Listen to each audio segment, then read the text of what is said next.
মসজিদের ওই পালকি আয়না দোলা দে সাজায়া তারি জনমের লাগিয়া। এই বাড়ির লাগিয়া কত করলা মারামারি, মামলা মুকাদ্দমা করে ওরাইলারে করি। এই বাড়ির লাগিয়া কত করলা মারামারি, মামলা মুকাদ্দমা করে ওরাইলারে করি। আজকে তুমি যাবে চলে,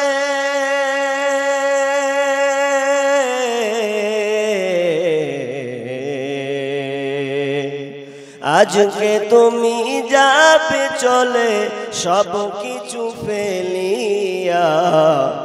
মসজিদের ওই পালকি আয়না দোলা দে সাজায়া তারে জনমের লাগিয়া। মসজিদের ওই পালকি আয়না দোলা দে সাজায়া তারে জনমের লাগিয়া। মানুষ কই যায় রে দুনিয়া ছাড়িয়া, মসজিদের ওই পালকি আয়না দোলা দে সাজায়া তারে জনমের লাগিয়া। মসজিদের ওই পালকি আয়না দোলা দে সাজায়া তারে জনমের লাগিয়া। ছেলে মেয়ের নববধূর প্রেমেতে মজিয়া, নামাজ রোজা সব ছাড়িলা দুনিয়ায় আসিয়া। ওর ছেলে মেয়ের নববধূর প্রেমেতে মজিয়া, নামাজ রোজা সব ছাড়িলা দুনিয়ায় আসিয়া। সেই সে ছেলেরাই গোসল দিবে,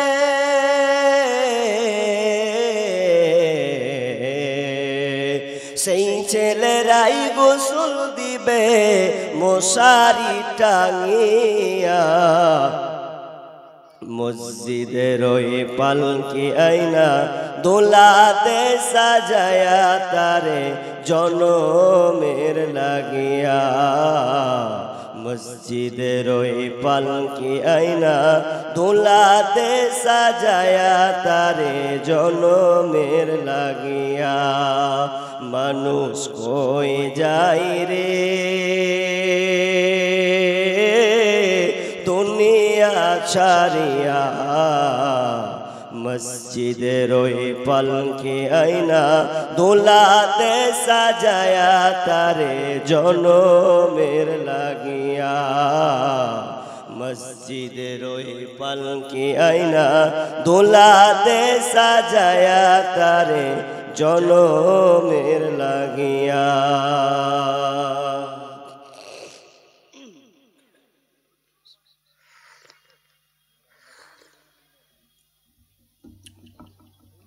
উপস্থিত সম্মানীয় সুযোগ্য আজকের জলসার স্বনামধন্য সভাপতি, মঞ্চ উপবিষ্ট আকাদের সদস্য আলেম উলামা বৃন্দ,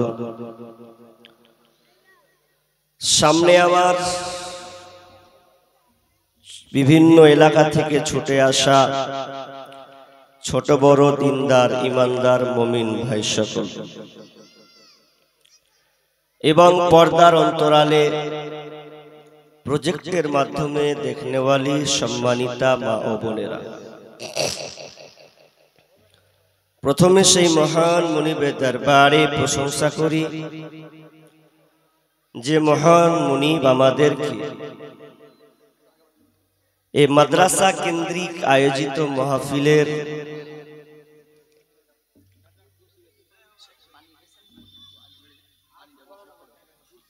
আগাবো, পানি পড়ছে এখানে, সমস্যা আপনাদের এইদিকে এসআইআর হয়েছে? জি, এনআরসি চালু হয়েছে। আমাদের ওইদিকে আছে নভেম্বরের 4 তারিখ থেকে শুরু এসআইআর। 2002 সালের ভোটার লিস্ট লাগবে। কত সালে? 2002। এখন কেউ ভালো করে ভাত খায় না, সব টেনশন কি হবে। আমি বাড়ি থেকে বের হচ্ছি, আব্বা বলছে বেটা জালসা করতে যাবি, কাগজি ঠিক কর, ওই দেখা যাবে আসুক, সব ঠিক আছে। আমি কি উড়ে পালিয়ে এসছি? আর বাপ দাদা তো সব ভারতবর্ষের, সব সূত্রে সব ভারতবর্ষে থাকা ব্যক্তি, তো টেনশন কিসের আছে? পালাবে তো অন্য গোষ্ঠী যারা আছে। আমাকে বাংলাদেশ থেকে যারা পালিয়ে এসেছিল ইন্ডিয়াতে, ওরা কারা? মুসলিমরা তো বাংলাদেশে থেকেই গেছে। বরঞ্চ যখন ভারতবর্ষকে করে দেওয়া হলো হিন্দুস্তান, হিন্দুস্তান এখানে একটা কৌশল আছে ভেতরে। তো বাংলাদেশ থেকে যে হিন্দুগুলো ছিল ওরা ভারতে এসেছে, ওরা পালাবে বাংলাদেশে না কোন দেশে সেটা বুঝে নেবে। আমরা কেন পালাবো? ভারতবর্ষের নাগরিক তো আমরাই। আমরা ভারত থেকে কেউ পাকিস্তান, কেউ গেছে বাংলাদেশ, বাকি ছিল তারা থেকেই গেছে। তো আমাদের আবার কি টেনশন আছে? এখন আবার টেনশন ধরা পড়ছে কারা জানেন? হিন্দু সম্প্রদায়ের কিছু গোষ্ঠী থাকে, ভাগ আছে, সন্ন্যাসী আছে, আর কিছু আদার্স আছে। তো এরা এখন বিপদে পড়ে গেছে। কারণ আবার ওদেরকে আস্থা দিয়েছে দামোদর নরেন্দ্র মোদী, এই যে প্রধানমন্ত্রী, তিনি বলেছেন তাদের আস্থা দিয়েছেন। ওরা এখন বেকায়দায় পড়ে গেছে। 2002 সালের লিস্ট বের করতে হবে এখন। তো আল্লাহ বলছেন যে আমি জালেম শাসক দিয়ে পরীক্ষা করব, সেটা এনআরসি হোক আর এসআইআর হোক আর আপনার ডিসেল ক্যাম্পে দিয়ে হোক, জেলখানায় বন্দি দিয়ে হোক, আল্লাহ বলছেন আমি পরীক্ষা করব। এটা নরেন্দ্র মোদীর খেলা নয়, আল্লাহ এটা শুরু করেছে আমাদের। কিন্তু আমরা বেআক্কেল, বেঈমানদার হয়ে গেছি, ভয় করছি কি হবে কি হবে। ভয় হওয়ারই কথা। জোহরের সময় মুয়াজ্জিন আযান, যে আল্লাহ আমাদের কি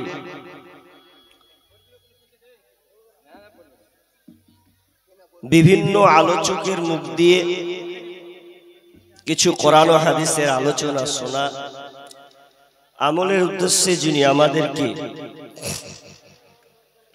এই প্যান্ডেলের সামিয়ানার নিচে বসিয়েছেন, সে আল্লাহ সুবহানাহু ওয়া তাআলার প্রশংসা জ্ঞাপন করি, বলি আলহামদুলিল্লাহ।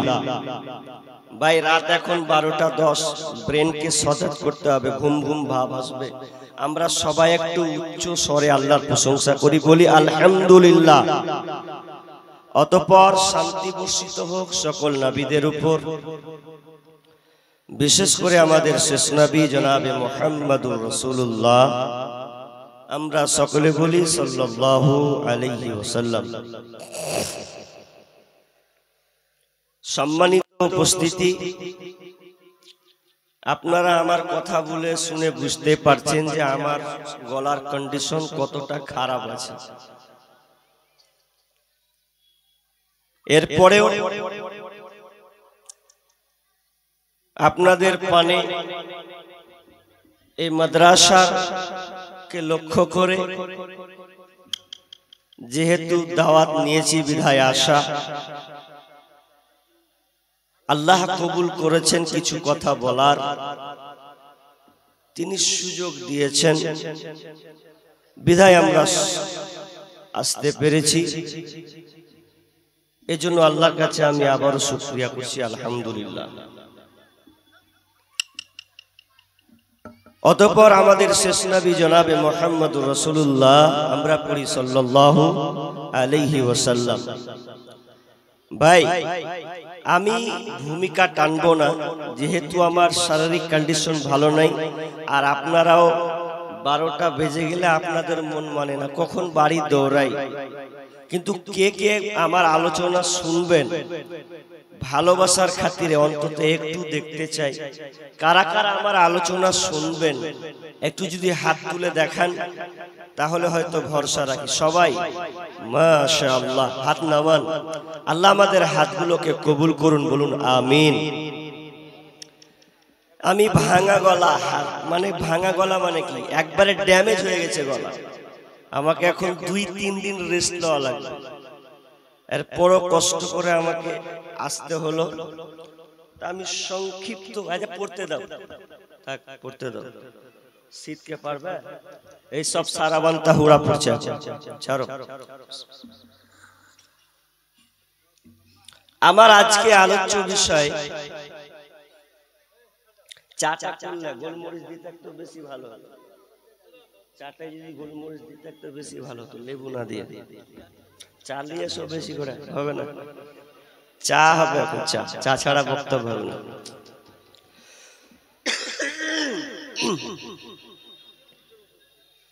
আমার আজকে আলোচ্য বিষয় পরীক্ষা।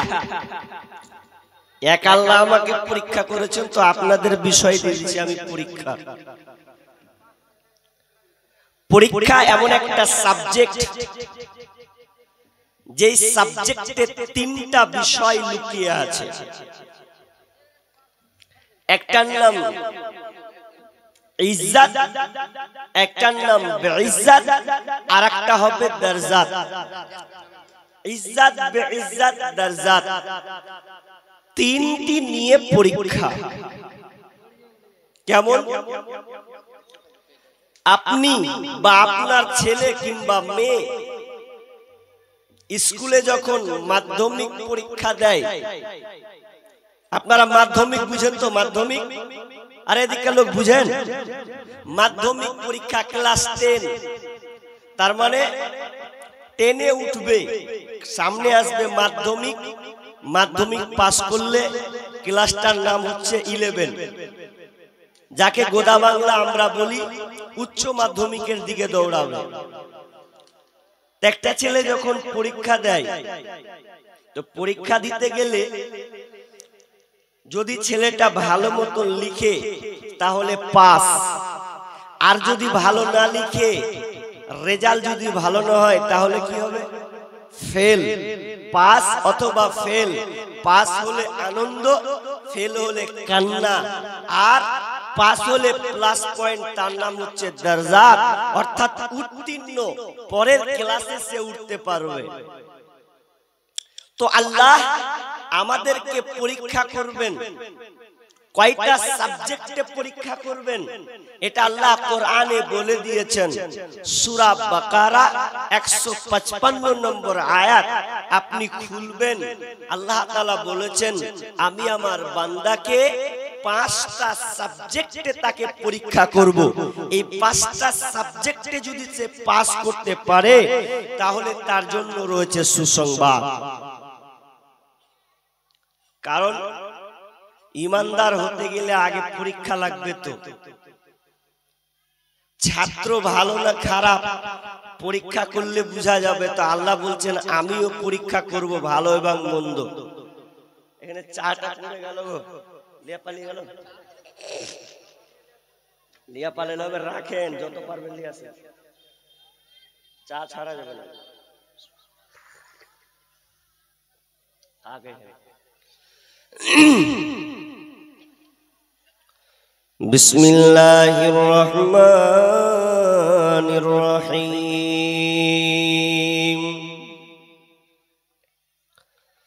আহসিবান নাসু আন ইউতরাকু আন ইয়াকুলু আমান্না ওয়া হুম লা ইফতানুন।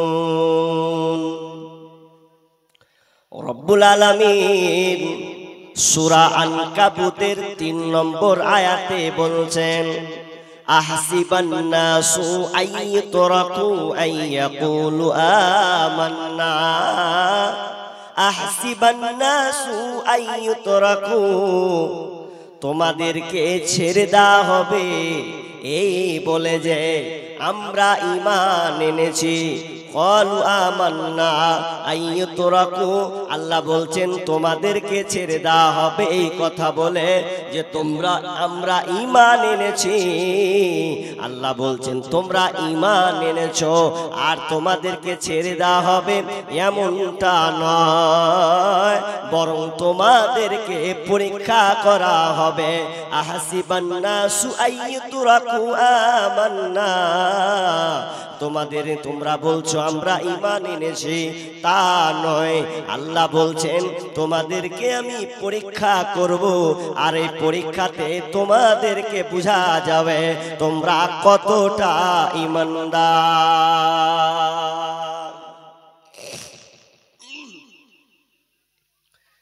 পরীক্ষা আল্লাহ করবেন। কেন পরীক্ষা করবেন? আল্লাহ রাব্বুল আলামিন বলছেন কুল্লু নাফসিন যায়িকাতুল মাউত, প্রত্যেক প্রাণীকে মৃত্যুর স্বাদ গ্রহণ করতে হবে। ওয়ালানাবলুকুম বিশ-শাররি ওয়াল খায়রি ফিতনা ওয়া ইলাইনা তুরজাউন। রব্বুল আলামিন বলেন আমি তোমাদেরকে ভালো এবং মন্দ দিয়ে পরীক্ষা করব। তুমি ভাবিও না আমি তোমাকে ভালো ভালো জিনিস দিয়ে পরীক্ষা করব, এমনটা নয়। আল্লাহ বলছেন কখনো কখনো তোমাকে আমি মন্দ কিংবা খারাপ দিয়ে আমি আল্লাহ তোমাকে পরীক্ষা করব, এবং তোমার ঈমানের ক্যাটাগরিটা, তোমার ঈমানের তালাটাকে আমি ঘুরিয়ে দেখব। তোমার ঈমানি জাজবাটা কেমন আছে, ঈমানি শক্তি তোমার কেমন আছে, এটা আমি আল্লাহ পরীক্ষা করব। খাব্বাব রাদিয়াল্লাহু তাআলা আনহু আল্লাহ রাসূলের কাছে গিয়ে বলছেন ইয়া রাসূলুল্লাহ, আমরা তো মার খেতে খেতে শেষ হয়ে গেলাম, তো আপনি কি আমাদের জন্য দোয়া করবেন না? কাফের মুশরিকরা তো আমাদেরকে মেরে শেষ করে দিলে, তা আপনি আল্লাহর কাছে দোয়া করুন না। খাব্বাব রাদিয়াল্লাহু তাআলা আনহুকে বিশ্বনবী বলছেন খাব্বাব রে, তুমি এমন একটা আমাকে প্রশ্ন করলে যেই প্রশ্নটা এত অধৈর্য হওয়ার প্রশ্ন, অথচ শুনে লাও এমন একটা সময় ছিল মানুষের ঈমান কত মজবুত ছিল, ঈমানের জওয়ানির শক্তি তাদের কতটা ছিল। সেই সময়ে পূর্বের বাদশারা, জালেম শাসকরা যারা ছিল, ঈমানদারকে ধরে ধরে নিয়ে আসা হতো, ধরে নিয়ে এসে তাদেরকে জমিনে গেড়ে দেওয়া হতো।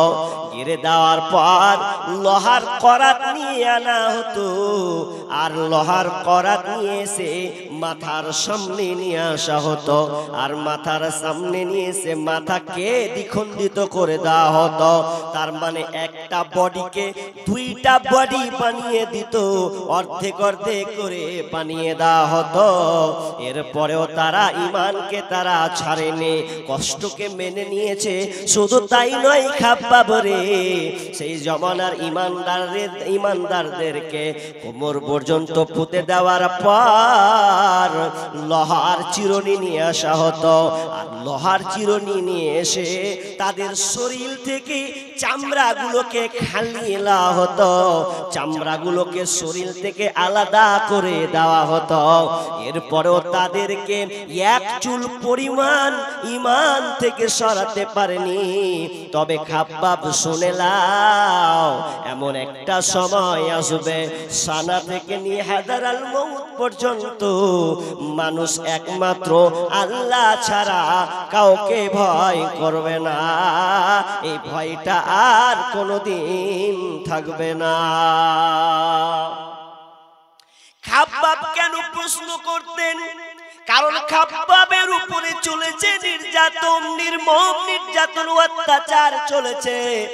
খাব্বাবকে কত নির্যাতন করা হয়েছে। খাব্বাব এমন একজন ব্যক্তি যিনি হচ্ছেন একজন কৃতদাস। তিনি এক উম্মু আম্মারের কাছে থাকতেন। তিনি আস্তে আস্তে বড় হলেন, তিনি দাসে দাসে পরিণত ছিলেন, গোলাম ছিলেন। এমন সময় বিশ্বনবীর ইসলামী দাওয়া, ইসলাম প্রচারের কথা শুনে তিনি কোরআন তেলাওয়াত শুনে ইসলাম গ্রহণ করলেন। খাব্বাব এমন একজন সাহাবী, 5 জন 6 জন নম্বরে সেই খাব্বাবের নাম আছে। ওই খাব্বাব এমন একজন ব্যক্তি, এমন একজন সাহাবী যার উপরে তা আপনার কি নাম, সেই সময় কুরাইশ বংশরা খাব্বাবের উপরে নির্যাতন চালাতেন, এমন নির্যাতন চালাতেন তাকে মারতেন আর বলতেন, খাব্বাব রে তুমি ইসলাম ধর্মকে ছেড়ে দাও। খাব্বাব বলতো, না আমি ইসলাম ছাড়ব না। কত তার ইমানি জাজবা, কত তার ইমানি পাওয়ারফুল ছিল। শুধু তাই নয়, হঠাৎ করে কোনোবার আসলে খাব্বাবের মাথায় গরম লোহা মাথাকে ঠেকিয়ে দেওয়া হতো এবং মাথা ঠেকিয়ে দিলে সঙ্গে সঙ্গে খাব্বাব অজ্ঞান হয়ে যেতেন। শুধু তাই নয়, খাব্বাবকে এমন জায়গা নিয়ে যাওয়া হতো, অঙ্গারের সামনে নিয়ে আসা হতো, বড় এত বড় পাথরগুলোকে নিয়ে এসে কয়লার সামনে গরম করা হতো। গরম করার পর খাব্বাবকে বুকের উপরে উল্টা করে শুইয়ে দিত। এমন আগুন, অঙ্গার আগুন যে শুইয়ে দিলে তার শরীর থেকে, তার পিঠ থেকে যেন গোশতগুলো ঝলঝল ঝলঝল করে যেন পড়তে থাকে, পুড়তে থাকে। আর ওই রক্তগুলো কয়লাতে, রক্তে পড়ার কারণে কয়লাগুলো পর্যন্ত আপনার নিভিয়ে যেত। শুধু তাই নয়, একদিন খাব্বাব গায়ে চাদর দিয়ে যেন সব সময় থাকতেন। উমর রাদিয়াল্লাহু তাআলা আনহুর জামানায় যিনি খলিফা ছিলেন, উমর বলছেন, খাব্বাব তুমি তোমার গায়ে সব সময় চাদর দিয়ে থাকো, কেমন তোমাকে নির্যাতন করা হয়েছে? খাব্বাব বলছেন, আমিরুল মুমিনিন দেখেন আমার শরীরের পিছনের অবস্থা, আহা এত গর্ত, এমন শরীরের জায়গা জায়গা গর্ত করা আছে। খাব্বাব রে তোমার গর্তটা এমন হলো কি করে? খাব্বাব বলছেন, আমিরুল মুমিনিন বড় বড় ছোট ছোট পাথরগুলোকে নিয়ে এসে গরম করা হতো, আর গরম করে দিয়ে আমাকে উল্টা করে শুইয়ে দিত। শুধু তাই নয়, বীর পালুয়ান আমার বুকে পা চাপিয়ে থাকতো, আমি অনাহার থাকা মানুষ, নড়াচড়তে করতে পারতাম না। আর আমার শরীরের চর্বিগুলো, শরীরের চামড়াগুলো ঝলঝল ঝরঝর করে ঝরে ঝরে কয়লার মধ্যে পড়তো, আমি অজ্ঞান হয়ে যেতাম, বেহুশ হয়ে যেতাম। এরপরেও খাব্বাবরা কোনোদিন, ওই সাহাবীরা কোনোদিন ইমান থেকে বের হয়ে যায়নি। দেখো কেমন ইমান এনেছে আমার নবীর সাহাবারা, সেই যুগের সাহাবারা। দেখো কেমন ইমান এনেছে আমার নবীর সাহাবারা, সেই যুগের সাহাবারা। হযরত বেলাল এনেছে ঈমান কত কষ্ট করে, মরুভূমির গরম বালুতে তাজা রক্ত ঝরে, তবুও বেলাল,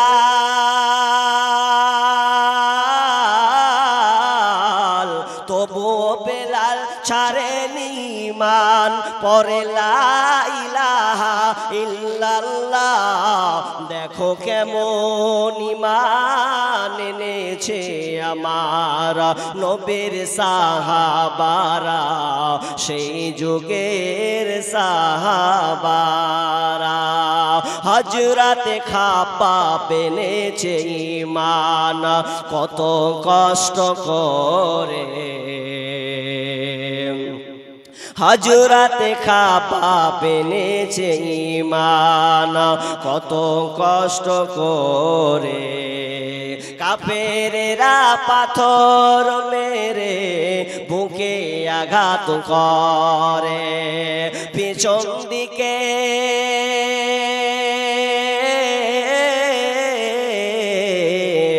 পিছন দিকে দিকে তাকালে পরে দেখা যায় তার বুকের সিনা।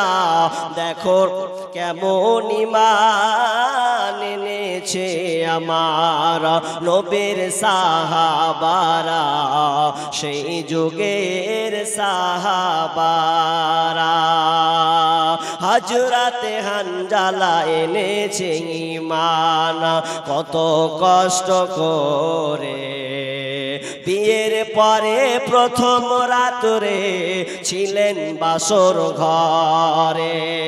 হযরতে হানজালা এনেছে ঈমান কত কষ্ট করে। বিয়ের পরে প্রথম রাত্রে ছিলেন বাসর ঘরে। যুদ্ধের দামামা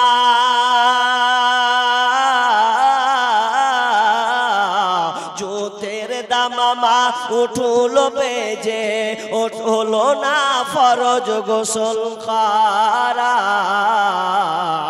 দেখো কেমন ঈমান এনেছে আমার নবীর সাহাবারা, সেই যুগের সাহাবারা।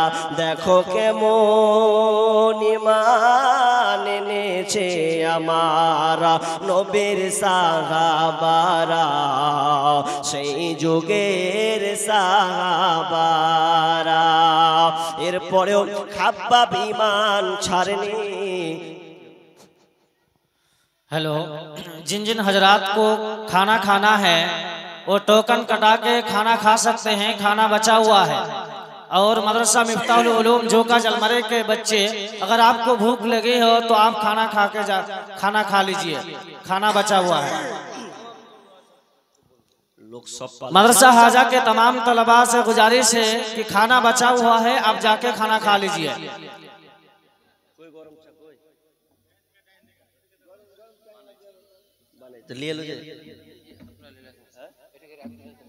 गरम चल ढालो ढालो ढालो ढालो। भैया लोग तो फिर उठा पाले छे আর আপনি फिर খাবার বলছেন যে খেয়ে আসে, ও ফিরবে খেয়ে দেয়া বাড়ি পালে যেটি লোক আছে বুঝতে দেন।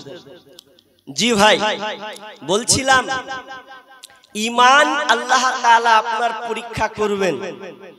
কিছু কথা ইম্পর্টেন্ট কথা বলবো, বলে যাব, দরকার আছে।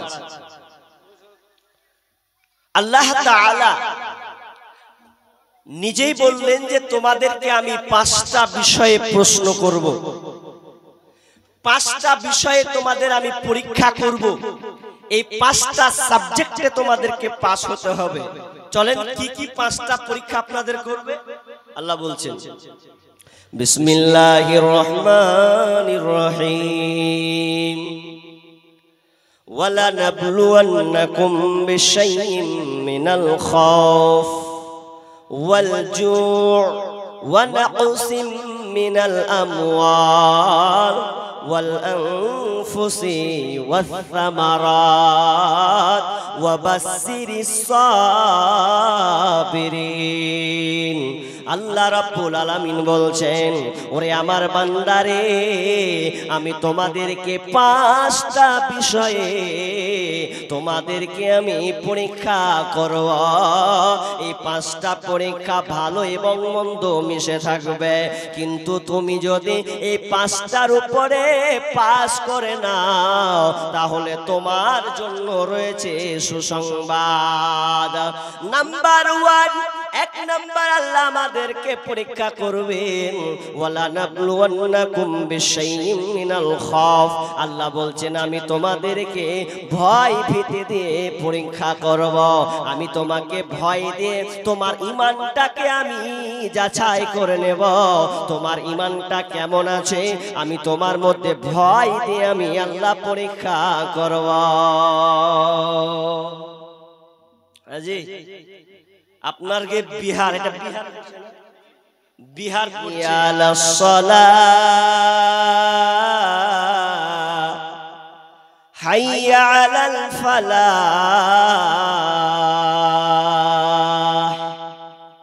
আয় আয় আমার মসজিদে আয়, কামিয়াব নিবি তো আয়, শান্তি নিবি তো আয়, জালিম শাসকদের কাছ থেকে রক্ষা নিবি তো আয়, ইশায়ার থেকে বাজবি তো আমার মসজিদে চলে আয়। কিন্তু না না, চাচাকে বলছি চাচা জোহরের আজান হয়েছে, নামাজটা আগে পড়েনি। চাচা পাল্টা বলছে ভাতিজা তুই পড়গা, আমাকে ভ্যাট ভ্যাট করতে আসিস না, আমার 2002 লিস্টের নাম খুঁজে পাই না, আমার অবস্থা কিন্তু খারাপ। অথচ ওই চাচাকে আল্লাহ 5 বার ডেকেছে নিরাপত্তা দেওয়ার জন্য, কিন্তু সে আসলো না। আল্লাহ বলছেন বান্দারে তুই শোন, আমি আল্লাহ তোকে ভয় ভীতি দিয়ে পরীক্ষা করব। এনআরসি নিয়ে তুই কোনো টেনশন করিস না, কাগজগুলোকে ঠিক রাখ, তুই টেনশন মুক্ত থাক, তুই না ইমানদার, তোর কেউ কিছু করে নিতে পারবে না। তোকে ভয় ভীতি দেখাবে, ভয় দেখাবে, এই ভয়ে তুই যেন আত্মহারা হয়ে যাস না। আল্লাহ রাসূল যখন প্রথম লগ্নে ইসলাম প্রচার করতেন, সেই পূর্বাঞ্চলের 2টি বড় সবচাইতে দেশ ছিল, সবচাইতে মারাত্মক 2টি দেশ ছিল, যেই এত শক্তিশালী দেশ, যেই 2টা দেশ সারা পৃথিবীর ওয়ার্ল্ড ফার্স্টে ছিলেন। একটার নাম হচ্ছে রোম, আর একটার নাম হচ্ছে পারস্য। রোম এবং পারস্য এমন একটি 2টি দেশ, যেই 2টি দেশকে কেউ থামতে পারত না, ওদের কেউ যুদ্ধে হারাতেও পারত না। কিন্তু একটি ঘটনা আমি আপনাদেরকে বলে, ভয় কাকে বলা হয়, ভয় আপনি কাকে করবেন। এই পারস্য এবং রোম বর্তমান যার নাম হচ্ছে ইতালি কিংবা ফ্রান্স, ইতালিকে বলা হয় রোম, আর পারস্যকে বলা হয় ইরান। এই 2 দেশের রাজা ছিলেন উমারের জামানায়। যখন তিনি খলিফা নিযুক্ত হলেন, সেই পারস্যর সঙ্গে রোম সম্রাট হিরাক্লিয়াসের সঙ্গে একটা যুদ্ধ যেন চলতে আছে। এমন সময় হিরাক্লিয়াস সে আরব দেশের আপনার কিনা সৈনিকদেরকে, মুসলিম সৈন্যদেরকে অ্যাটাক করলেন। কেন তো অ্যাটাক কর, আমরা তো ফেল হয়ে যাব, আমরা তো হেরে যাব। কিন্তু এর ফলকৌশলে আরবদের সেই সৈন্যদেরকে, মুসলিম সৈন্যদেরকে, তাদের কাফেলাকে অ্যাটাক করা হোক, তাদের ঈমানকে পরীক্ষা করা হোক, তাদের ঈমানের জজবা কতটা আছে এটা আমি পরীক্ষা করব। বাদশা হিরাক্লিয়াস, সেই পারস্যের বাদশা হিরাক্লিয়াস, রোমের বাদশা হিরাক্লিয়াস, যাকে আরবিতে বলা হয় কাইসার, তিনি এবার বললেন তোমাদের কাফেলার মধ্যে কেমন আপনার সেনা আছে, কে দায়িত্বে 1 নম্বর আছেন, কে লিডার আছে বলো। একজন লিডার দাঁড়িয়ে গেল, যার নাম হচ্ছে আব্দুল্লাহ বিন হুযাফা। আব্দুল্লাহ বিন হুযাফা দাঁড়িয়ে গেলেন। দাঁড়িয়ে যাওয়ার পর বললেন আমি হলাম এই কাফেলার লিডার, আমি এদের একটা দলের লিডার। বলছে তুমি আসো। আসার পর বসা হলো। দেখেন তার ভয় তাকে কতটা দিচ্ছে। রাজা বলছে ওরে আব্দুল্লাহ তুমি শোনো, তুমি যদি এই ইসলাম ধর্মকে ছেড়ে দাও, ইসলাম ধর্মকে ছেড়ে দাও, যদি ইসলাম ধর্মকে না ছাড়ো তাহলে তোমাকে হত্যা করা হবে, মারা হবে। আব্দুল্লাহ বলছেন কোনো আপত্তি নাই, আপনি যা খুশি তাই করেন, আমার কোনো আপত্তি নাই। এবার বাদশা বলছে আব্দুল্লাহ শোনো, শুধু তাই নয়, আমি তোমাকে 3 ঘন্টা অফার দিব, যদি একটা কাজ তুমি ছেড়ে দাও, তুমি যদি ইসলামকে ছেড়ে দাও তাহলে তোমাকে নিরাপত্তা দেওয়া হবে। শুধু তাই নয়, আমার যে রাজত্বটা দেখছো, এত বড় বিশাল সাম্রাজ্য, এই রাজ্যটা আমি অর্ধেক রাজ্য তোমার সাম্রাজ্য তোমার নামে লিখে দেব আব্দুল্লাহ। শুধু তাই নয় আব্দুল্লাহ শোনো, এ তো পাবে আমার মেয়ে, আমার কন্যা, এত সুন্দরী মেয়ে, আমার মেয়ের সঙ্গে তোমার বিবাহ দিয়ে দেওয়া হবে। তুমি ইসলাম খানাকে ছাড়বে কিনা বলো। আব্দুল্লাহ বলছেন না না, আমি ঈমান ছাড়তে পারবো না। যতই আপনি আমাকে হুমকি দেন না কেন, যতই আমাকে আপনার প্রবণতা দেখান না কেন, আপনার রাজ্যের যতই আমাকে প্রবণতা দেখাক না কেন, আপনি যাই আমার নামে লিখে দেন না কেন, আমি এগুলো পরোয়া করি না, আমি এগুলো চাই না। বরং আমি ইসলাম খানাকে পেয়ে নিজেকে ধন্য মনে করে নিয়েছি। বলছে বারে তো বিশাল ব্যাপার। আর ইমানের পাওয়ার। মেরে দিব বলছি, তা বলছে মেরে দেন গা, কিছু করার নাই, সাম্রাজ্য লিখে দিব, লিব না। আরে আমার সুন্দরী মেয়ে আছে, দিয়ে দিব, হব না। মারবি তো মেরে দে, ইসলাম ছাড়বো না। এবার ইসলাম ছাড়বে না, রাজার থামতে না পেরে বলছে এই জেলে ভর, ওকে জেলে ভর, বন্দি করে ওকে খাবার দিবি না কেউ। দারোয়ানকে বলছে খাবার দিতে হবে না, খাবার বন্ধ রাখ। জেলে ভরে দেওয়ার পর আব্দুল্লাহ জেলের মধ্যে আছেন, খাবার বন্ধ, খাবার নাই, একদিন নাই, 2 দিন নাই, 3 দিন নাই, 4 দিন নাই, 5 দিন পর্যন্ত তার পেটে কোনো খাবার নাই। এমন সময় হয়তো সে মারা যাবে, আর কোনো যেন কথা নাই, নড়াচড়া যেন করতে পারছে না। এমন সময় দারোয়ান পড়া বলল বাদশাকে, বাদশাহ আব্দুল্লাহ তো মারা যাবে, ওকে তো কিছু খাওয়ানো হোক, নইলে আপনি তাকে কিভাবে নির্বাচন করবেন, কিভাবে তার ইমানি পরীক্ষা নিবেন। তখন বলছে এক কাজ করো, তাকে খাবার দাও, কিন্তু খাবার হালাল খাবার দিবে না। খাবার যখন দিবে তো শূকরের মাংস তাকে খাওয়াবে, শূকরের মাংস দেবে, আর সাথে মদের সঙ্গে পানি মিশিয়ে মদ তাকে দেবে। এটা সে খাবারটা খেয়ে নেবে, তাহলে তার মধ্যে খাবারের ভয়ে, অনাহারের ভয়ে, খিদের ভয়ে সে খেয়ে ফেলবে, তার ইমানি চেতনা, ইমানি দুর্বলতা গ্রাস পাবে। দারোয়ান দিয়ে যে দিচ্ছে, খান ভাই কি আছে? শূকরের মাংস আছে, আর কি আছে? মদের সঙ্গে পানি মিশানো আছে। যখনই এই কথা বলা বন্ধুরে, 5 দিনে না খেয়ে থাকা আব্দুল্লাহ যেন আর খাই না, ঢুলে ছেড়ে দিয়েছে। কেন? তো মুসলমানদের জন্য শূকরের মাংস খাওয়া হারাম, মদ পান করা হলো হারাম, এই জন্য আব্দুল্লাহ মুখে নিছে না। অথচ কোরআনে বলা হয়েছে, যদি তোমার কাছে কোনো বিকল্প খাবার না পাওয়া যায়, কোনো খাবার যদি তোমার কাছে না থাকে, তাহলে তুমি হারাম খাবার খেয়ে তুমি নিজেকে বাঁচিয়ে নিতে পারো। কিন্তু আব্দুল্লাহ বিন হুযাফার ঈমান দেখেন, না আমি খাবো না, যদি আমি মরে যাই তবুও ভালো, কিন্তু আমি জালিম শাসকের কাছে, এই বেঈমানের কাছে আমি আমার ঈমানকে বিক্রি করতে পারবো না। কোনো খেলো না। বাদশা তো বেকায়দায় পড়ে গেলেন, কি হবে কি হবে। এবার বলছে এক কাজ কর, একে তো থামতে পারলাম না, থামতে পারলাম না, চল ওকে উল্টা করে টাং, উল্টা করে টেনে ওকে পিটাতে শুরু কর। আব্দুল্লাহ বিন হুযাফাকে উল্টা করে টাঙিয়ে দেওয়া হলো। টাঙিয়ে দেওয়ার পর তাকে মারতেই থাকলো, মারতেই থাকলো, মারতেই থাকলো। এরপরেও ওকে বলা হচ্ছে, বল তুই ইসলাম ছাড়বি কিনা বল। আব্দুল্লাহ বলছে, না, আমার যতক্ষণ পর্যন্ত শ্বাস চলছে ততক্ষণ পর্যন্ত আমি ঈমান ছাড়ব না, আমি ঈমান ছাড়ব না। এবার নামিয়ে দেওয়ার পর বলছে, আব্দুল্লাহ রে শোন, তোকে এবার মারলাম তো আরো তোকে ছাড়ব না, এবার তোকে আমি গরম তেলে ফেলে দেব। তখন ওর বাদশা হিরাক্লিয়াস বলছে, ও দারোয়ানেরা তোমরা এক কাজ করো, তোমাদের সৈন্য যারা আছো তোমাদের বড় কড়াইকে নিয়ে আসো, কড়াইকে গরম উত্তপ্ত করে দাও। উত্তপ্ত করে দেওয়ার পর ওদের কাফেলার 80 জনের মধ্যে একজনকে নিয়ে আসো, ওকে আগে এই গরম তেলে চুবড়ে দাও।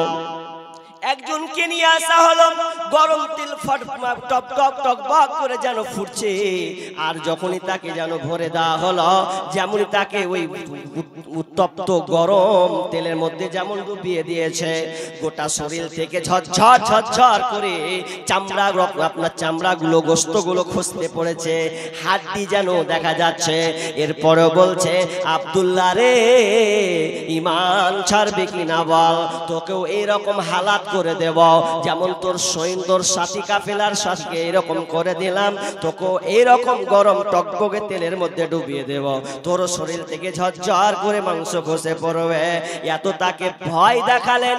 আব্দুল্লাহ বলছে, না না, আমি এগুলো কোনো পরোয়া করি না, ভয় নাই রে, কোনো ভয় নাই, আল্লাহ যদি থাকেন সহায়, ভয় নাই রে, কোনো ভয় নাই। যুগে যুগে ইতিহাসে লেখা দেখা যায়, আল্লাহর পথে যারা কাজ করে যায়।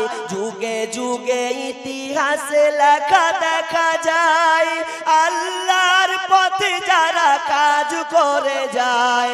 বিনা পরীক্ষায় তাদের পাস নাহি হয়, বিনা পরীক্ষায় তাদের পাস নাহি হয়। ভয় নাই রে, কোনো ভয় নাই, আল্লাহ যদি থাকেন সহায়। বাতিলের শক্তি ক্ষয় হয়ে যায়, আল্লাহর শক্তির কোনো ক্ষয় নাই। বাতিলের শক্তি ক্ষয় হয়ে যায়, আল্লাহর শক্তির কোনো ক্ষয় নাই। সেই শক্তি তুমি দাও গো আমায়, সেই শক্তি তুমি দাও দয়াময়। ভয় নাই রে, কোনো ভয় নাই, আল্লাহ যদি থাকেন সহায়। দুর্গম গিরিপথ পাড়ি দিয়ে যায়, ভয় নাই রে, কোনো ভয় নাই। আব্দুল্লাহ বিন হুযাফাকে যখন গরম তেলের ভয় দেখানো হলো, এ ভাই তিনি ভয় করছেন না, চোখ দিয়ে যেন পানি ঝরছে। বাদশাহ হিরাক্লিয়াস বলছে, এবার নাকি তোমার মরণকে বলে ভয় হয়েছে। সে আব্দুল্লাহ বলছে বাদশাকে, বাদশাহ শোনো, আমি তোমার এই টকবগে ফুটন্ত তেলকে দেখে আমি ভয় করি না, বরং আমার চোখ দিয়ে পানি আসছে। আল্লাহ, এরা তো আমাকে একবার ভরে দেবে, একবার টকবগে গরম তেলে আমাকে ডুবিয়ে দেবে, আমি একবারে শেষ হয়ে যাব। আল্লাহ, তুমি যদি আমাকে প্রত্যেকটা লোমের বিনিময়ে তুমি যদি আমাকে হায়াত দাও, তো ইচ্ছে হয় যেন বারবার এই গরম তেলে যেন ডুবি আবার যেন জিন্দা হয়ে যেন আবার আমাকে ফেলা হয়। তার মানে ঈমান কতটা চেতন, কত তার শক্তি বল। এবার হিরাক্লিয়াস বলছে, ওরে আর আব্দুল্লাহকে তোমরা শাস্তি দিও না, আব্দুল্লাহকে আর পরীক্ষা করো না, কারণ আব্দুল্লাহর ইমানি জাজবা এতটা, তাদের শক্তি বল ইমানি এতটা, আমার ক্ষমতা দিয়ে আমি ফেলিওর তার ইমানের কাছে। অতএব হিরাক্লিয়াস বলছেন, আব্দুল্লাহ তুমি যদি আমার কপালে চুমু খাও, আব্দুল্লাহ আমি তোমাকে ছেড়ে দেব। আব্দুল্লাহ বলছেন, বাদশাহ আমি আপনার কপালে চুমু খাবো না, যদি চুমা খেতে হয় তাহলে আমাদের কাফেলা 80 জন সহজে আপনি অ্যাটাক করেছেন, এই সব মুসলমানকে আপনাকে ছেড়ে দিতে হবে, তাহলে আপনার কপালে আমরা চুমু খেতে পারি। তখন তিনি তার কপালে চুমু খেলেন, আর খাওয়ার বিনিময়ে 80 জনকে ছেড়ে দেওয়া হলো, কিন্তু তাদের ঈমান এক চুল পরিমাণ নড়াতে পারেনি। আল্লাহ বলছেন, বান্দারে আমি তোমাকে ভয় দিয়ে পরীক্ষা করব, তোমার ঈমানটা আমি দেখতে চাই, তুমি কেমন ঈমানদার। নাম্বার 2, ওয়াল জু মানে অভাব, মানে অভাব। আল্লাহ বলছেন আমি তোমাকে অভাব দিয়ে পরীক্ষা করব। তুমি আজকে 1 লাখ টাকার মালিক আছো রে, 1 লাখ টাকার মালিক, হঠাৎ করে তোমাকে আমি ফকির বানিয়ে দেব। তোমার ওই 1 লাখ টাকা 2 লাখ টাকা তুমি জড়ো করে বাড়িতে রেখেছো, চোর 2 লাখ টাকা তোমার বাড়ি থেকে উধাও হয়ে যাবে, 2 লাখ টাকা তোমার বাড়ি থেকে নিয়ে চলে যাবে। কিন্তু শুনে নাও, তুমি অতগম্ভ হয়ে না, আমি আল্লাহ তোমার টাকাটাকে কেড়ে নিয়ে আমি আল্লাহ পরীক্ষা করব। তবে হুতাশ হয়ে যেও না, হাই হুতাশ হয়ে যেও না, তুমি টেনশনে যেন পড়ে যেও না, আমি আল্লাহ তোমাকে পরীক্ষা করার জন্য আমি অভাব দিয়ে পরীক্ষা করব। অভাব বিভিন্ন দিক দিয়ে হতে পারে। যেমন আপনার টাকা লাগবে, টাকা নাই। আপনি বিয়ে করেছেন 5 বছর, বিয়ে করার পরেও আল্লাহ আপনাকে সন্তান দেননি। এখন আপনি সন্তান চাইতেই আছেন, পাচ্ছেন না। তাও আল্লাহ বলছেন সবর কর, বেলাইনে চলে যাস না, কবিরাজের কাছে গিয়ে আর তাবিজ বাঁধিস না। তোকে সন্তান দিনই, কিন্তু না দেওয়ার কারণে এটা আমার পরীক্ষা আছে। তোর এখানে কল্যাণ আছে বিধায় তুই নিজেকে অধৈর্য হয়ে যাস না। কেমন কল্যাণ ভাই? সূরা বাকারা আয়াত নাম্বার 216, আয়াতটা আপনি পড়বেন, বুঝতে পারবেন আল্লাহ কি বলছেন। কুতিবা আলাইকুমুল কিতালু ওয়া হুয়া কুরহুল লাকুম ওয়া আসা আন তাকরাহু শাইআ ওয়া হুয়া খায়রুল লাকুম ওয়া আসা আন তুহিব্বু শাইআ ওয়া হুয়া শাররুল লাকুম ওয়াল্লাহু ইয়ালামু ওয়া আনতুম লা তা'লামুন। আমার আল্লাহ বলেন, আমি তোমাদের জন্য লড়াইকে লিখে দিয়েছি, তোমাদের উপরে লড়াইকে ফরজ করে দিয়েছি। কুতিবা আলাইকুমুল কিতাল ওয়া হুয়া কুরহুল লাকুম, অথচ তোমরা অপছন্দ করে থাকো, এই বিষয়ে তোমরা অপছন্দ করে থাকো। ওয়া আশা আন তাকরাহু শাইআ, তোমরাও কিছু কিছু জিনিসকে পছন্দ করে থাকো।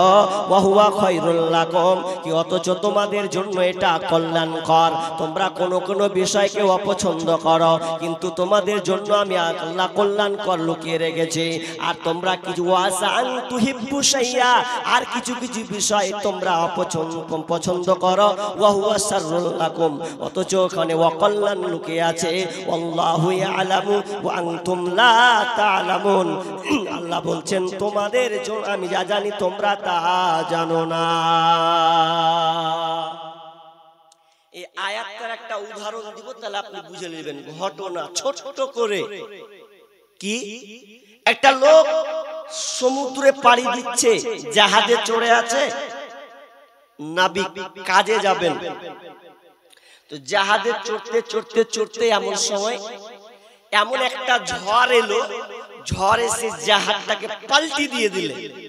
আর যেমনই পাল্টি দেওয়া, যত যাত্রী ছিল সব পড়ে গেল, একটাও নাই। একটা যাত্রী কোন রকম করে সাঁতার কেটে ও দিঘি ডাঙাতে উঠেছে। দ্বীপে যখন উঠলো, ডাঙাতে যখন উঠছে, চারদিকে নদী, চরে উঠেছে। এখানে কোনো মানুষ নাই, কিছুই নাই, কি করবে? কিছু পথ খুঁজে পায় না। তো লোকটাকে কে বাঁচাবে? মোবাইলের কোনো ব্যবস্থা নেই, আর কাউকে যে ডাকবে এরকম বাচ্চার কায়দাও নাই। তো লোকটা আটকে আছে কদিন থেকে, তো 3 দিন থেকে আটকে আছে। কি খায়? ওই সাইডে জঙ্গল আছে, জঙ্গলে গিয়ে ফলগুলো পাড়ে আর মাছগুলোকে নিয়ে এসে আগুন দিয়ে জ্বলিয়ে কোন রকম করে পুড়িয়ে খায়। আর আল্লাহকে বলে, আল্লাহ আমি এমন একটা মুসিবতে পড়েছি, আল্লাহ তুমি আমাকে সেই অনেক যাত্রী থেকে বাঁচিয়েছো, কিন্তু আল্লাহ তুমি আমাকে এখান থেকে উদ্ধার করো। আমি বড় মুসিবতে পড়েছি, কেউ নাই, খবর দেওয়ার কেউ নাই।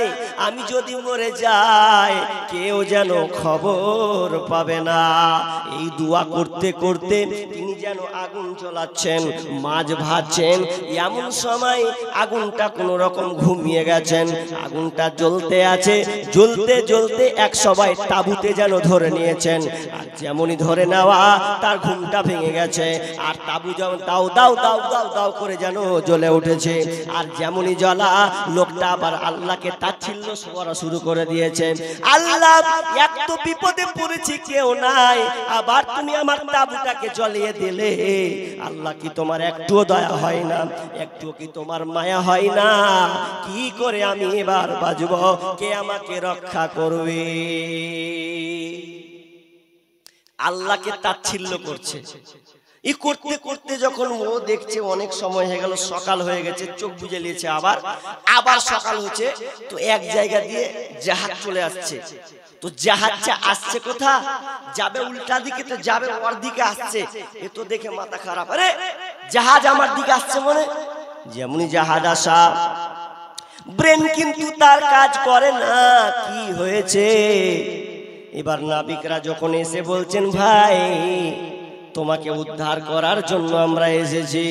এবার লোকটা বলছে, নাবিক বলো তোমরা কেমন করে আমার খোঁজটা পেলে? আমি তো এখানে একা, কেউ তো আমার খবর নেওয়ার নাই, কেউ তো জানতে পারবে না, কিন্তু তোমরা আমার খোঁজ খবর কিভাবে পেলে বলো? নাবিকরা বলছে, তুমি যে জায়গাতে আছো এই জায়গাতে আগুন জ্বলছে, দাও দাও করে ধোঁয়া উঠছে। আমরা দেখলাম এই ধোঁয়াটা কোথাকার, কিসের ধোঁয়া? যখনই ধোঁয়াটাকে দেখতে পেলেন তখন আমরা ছুটে যেন চলে আসলাম। আমরা মনে করলাম এখানে কোনো মানুষ বিপদে পড়েছে, অথবা এখানে কোনো মানুষ আছে, নইলে তো আগুন ধরবে না। যখনই এই কথা বলা, লোকটা আবার যেন সেজদাতে পড়ে গেছে, আল্লাহ তুমি আমার তাঁবুটাকে জ্বলিয়ে আমার উপকার করেছো, বরং যদি না জ্বলাতে তাহলে আমার কেউ খোঁজ নিত না। আগুন জ্বলেছে বলে, আগুন আমার তাঁবু পুড়েছে বলে ওরা আমাকে নিতে আনতে এসেছে। আল্লাহর কারিশমা, আল্লাহর কৌশল বুঝা আমাদের বড় দায়। লোকটা ভাবতে পারেনি যে তাঁবু পুড়লোতে এটা আমার জন্য কল্যাণকর লুকিয়ে আছে, কিন্তু আমি মনে করছি অকল্যাণকর। আপনাকে আল্লাহ সন্তান দেননি, তাই বলে আপনি আত্মহারা হয়ে যাচ্ছেন যে কেন আল্লাহ আমাকে সন্তান দিচ্ছেন না। আল্লাহ বলছেন আমি তোমাকে অভাব দিব। অভাব টাকা হতে পারে, অভাব খাদ্য হতে পারে, অভাব তোমাকে বাঝা করে দিতে পারে। বাঝা, জি, কিন্তু বাঝা করে দিলেও আল্লাহ বলছেন খবরদার বাতিলের কাছে যাবি না। আপনাদের এদিকের আছে কিনা জানি না, আমাদের ওদিকের মানুষ মেয়েদের যদি পেটে বাচ্চা না হয় ওরা তাবিজ বাঁধে। আর আমাদের বাড়ির পাশে কিছু জায়গা, পাশে ডিস্ট্রিক্ট হচ্ছে বীরভূম, পাথর চাপড়ি নাম শুনেছেন আপনারা? শুনেছেন পাথর চাপড়ি? হাজি এদিকের লোক শুনেছেন পাথর চাপড়ি নাম? পাথর চাপড়ি মানে কি, ওখানে পীর বাবারা থাকে, ওখানে পীর বাবারা থাকে, তো ওখানে মান্নত মানতে যায়। কারো যদি ছেলে না হয় তো কে মুরগি, কে আপনার ছাগল, বিভিন্ন কিছু নিয়ে মান্নত করে দেয়, বাবারে তোমার নামে রাহে করে দিলু, আমার যেন একটা ছেলে হয়। আবার ছেলে চাওয়ার কায়দা কেমন বলবো, শুনবেন বলবো?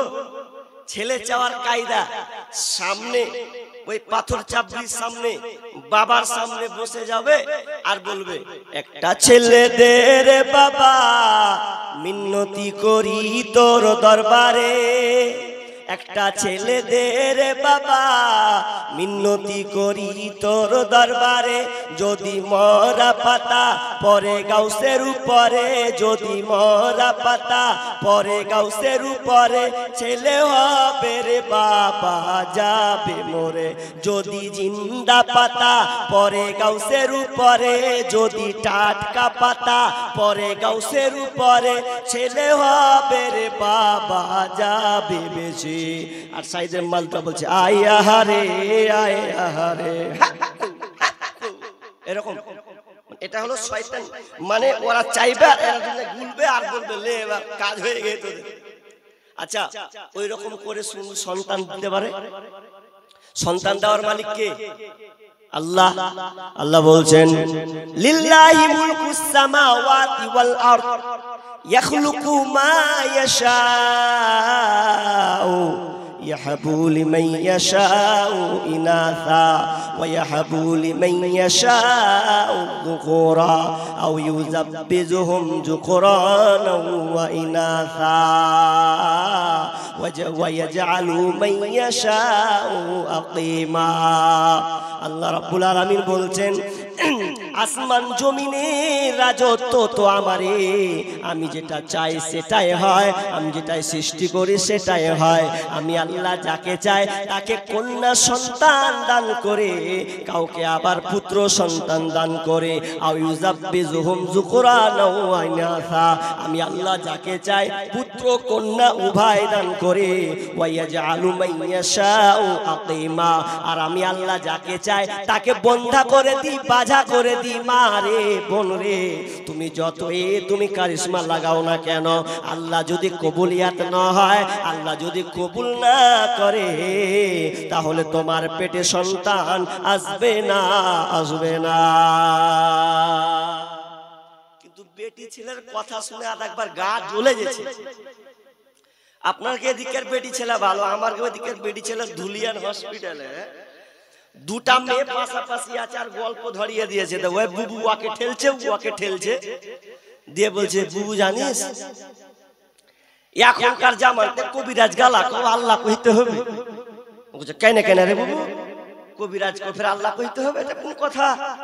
তো বলছে এই লেগা কইতে হবে, জানিস কবিরাজ গালা আজকাল দেখি ছেলে করতেছে, কঠিন জ্বালা। কবিরাজও ছেলে করে দিচ্ছে, ওই জন্য ওকে আল্লাহ বলতে হবে। আসলে কবিরাজ নয়, কবিরাজ বুঝতে পারে না, এই কৌশলকে দিলে হবে। কিন্তু না, এটা একটা ভণ্ডামি, ভণ্ডাবে। কবিরাজ সন্তান দিতে পারে না একমাত্র আল্লাহ ছাড়া। বনি ইসরাইলের একজন মেয়ে নবী মুসাকে বলছেন, নবী মুসা আপনি আল্লাহর কাছে দোয়া করে দেন, আপনি তো আল্লাহর সঙ্গে কথোপকথন কথা বলেন, তো আল্লাহকে বলুন আমি বিয়ে করেছি 2 বছর হয়ে গেল, আমার পেটে সন্তান এখনো আসে নাই। নবী মুসা আল্লাহকে বলছেন, আল্লাহ এই মেয়েটা আরজ করেছে, তার পেটে বাচ্চা হয় না, সন্তান চায়, আল্লাহ তুমি ওই মেয়েটার পেটে সন্তান দাও। আল্লাহ বলছেন, নবী মুসা রে, এই মেয়েটার পেটে সন্তান হবে না, হবে না। মেয়েটা হলো বাঝা, ও হচ্ছে বন্ধা, ওকে আমি আল্লাহ সন্তান দেব না। দ্বিতীয়বার আবার আসে, আবার বলে নবী মুসা আল্লাহর কাছে চান, আমাকে যদি আল্লাহ একটা সন্তান দেয়। নবী মুসা একবার নয়, 2 বার নয়, 3 বার আল্লাহকে বলছেন, আল্লাহ তুমি আমাকে সন্তান দাও, সন্তান মেয়েটাকে তুমি সন্তান দাও। আল্লাহ এক কথায় বলে দিলেন, না না, ওকে সন্তান দেওয়া হবে না, কারণ ওর লিস্টে লেখা আছে ও বাঝা, বন্ধা, বাঝা, ওকে আল্লাহ সন্তান দিবে না। মেয়েটা বাড়ি চলে যায়, বাড়ি চলে যাওয়ার পরও যেন তার মনে শান্তি নাই, বারবার আল্লাহকে বলতে থাকে, আল্লাহ তুমি আমাকে সন্তান দাও। 5 বছর পর ওই মেয়েটা নবী মুসার কাছে এসে বলছে, নবী মুসা দেখো আমার কোলে 2টা সন্তান এসেছে। মুসা দেখে আশ্চর্য হয়ে গেলেন, আহারে আল্লাহ তো বললেন সন্তান দিবে না, কিন্তু তুমি 2টা সন্তান পেলে কি করেন? এবার আল্লাহকে বলছে, আল্লাহ তোমার বান্দিকে তো তুমি 2টা সন্তান দিয়ে দিলে, তুমি তো আমাকে বলেছিলে। আচ্ছা ভালো, আল্লাহুম্মা সাল্লি আলাইহি। তো কি বললাম? নবী মুসাকে বলছেন আমি 2টা সন্তান পেয়েছি। নবী মুসা আল্লাহকে বলে, আল্লাহ তুমি ওকে 2টা সন্তান দিলে, আমাকে বলেছো সন্তান দিবে না। এবার আল্লাহ বলছেন, নবী মুসা রে, মেয়েটা কিন্তু আত্মহারা হয়নি, ও কিন্তু আমার উপরে ভরসা থেকেছে, আর বারবার আমার কাছে দোয়া করেছে, আল্লাহ তুমি দয়াবান, তুমি মেহেরবান, তুমি দয়াবান, তুমি মেহেরবান। ওরে মুসা বলতো আমার দয়া দিয়েছে, চেয়েছে, আমি আল্লাহ থাকতে পারিনি বান্দির কথা শুনে, তাই আমি আর সহ্য করতে না পেরে তার ভাগ্যকে পরিবর্তন করে দিয়ে আমি আল্লাহ তাকে 1টা নয় 2টা সন্তান দান করেছি। ও আমার মা, তোমাকে বলি আল্লাহ তোমাকে বাজা বন্ধা করেছে তোমাকে পরীক্ষা করার জন্য। অতএব শুনে নাও, তুমি অতবম্ব হয়েও না, তুমি আল্লাহর উপরে ভরসা রাখো। আল্লাহ তোমার যদি কোনো তাকদিরে লিখে রাখে, তো আল্লাহ তোমাকে সন্তান দান করবেন। আল্লাহ বলছেন আমি তোমাকে অভাব দিয়ে পরীক্ষা করব।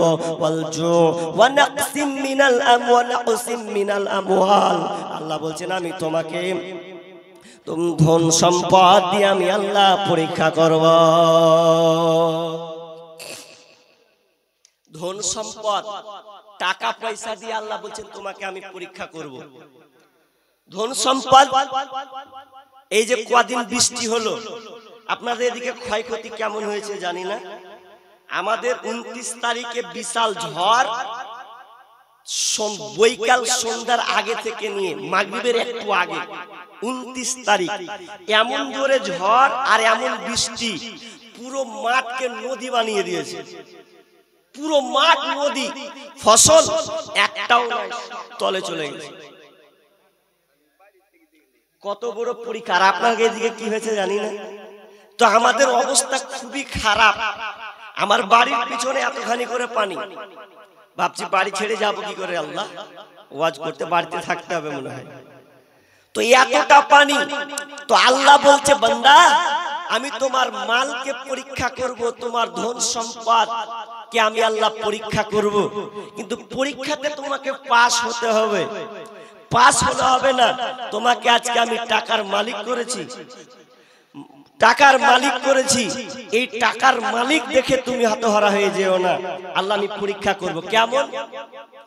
বনী ইসরাইলের 3 জন ব্যক্তি ছিলেন।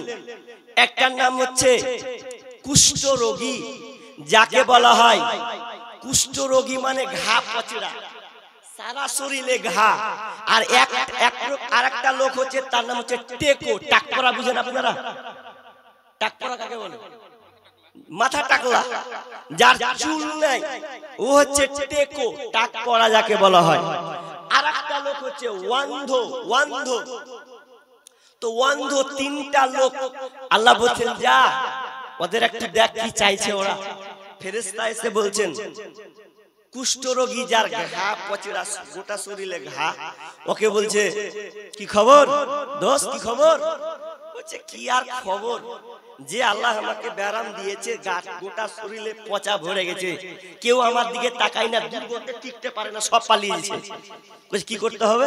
বলছে আল্লাহ যদি এটা ভালো করে দিত কতই না ভালো হতো।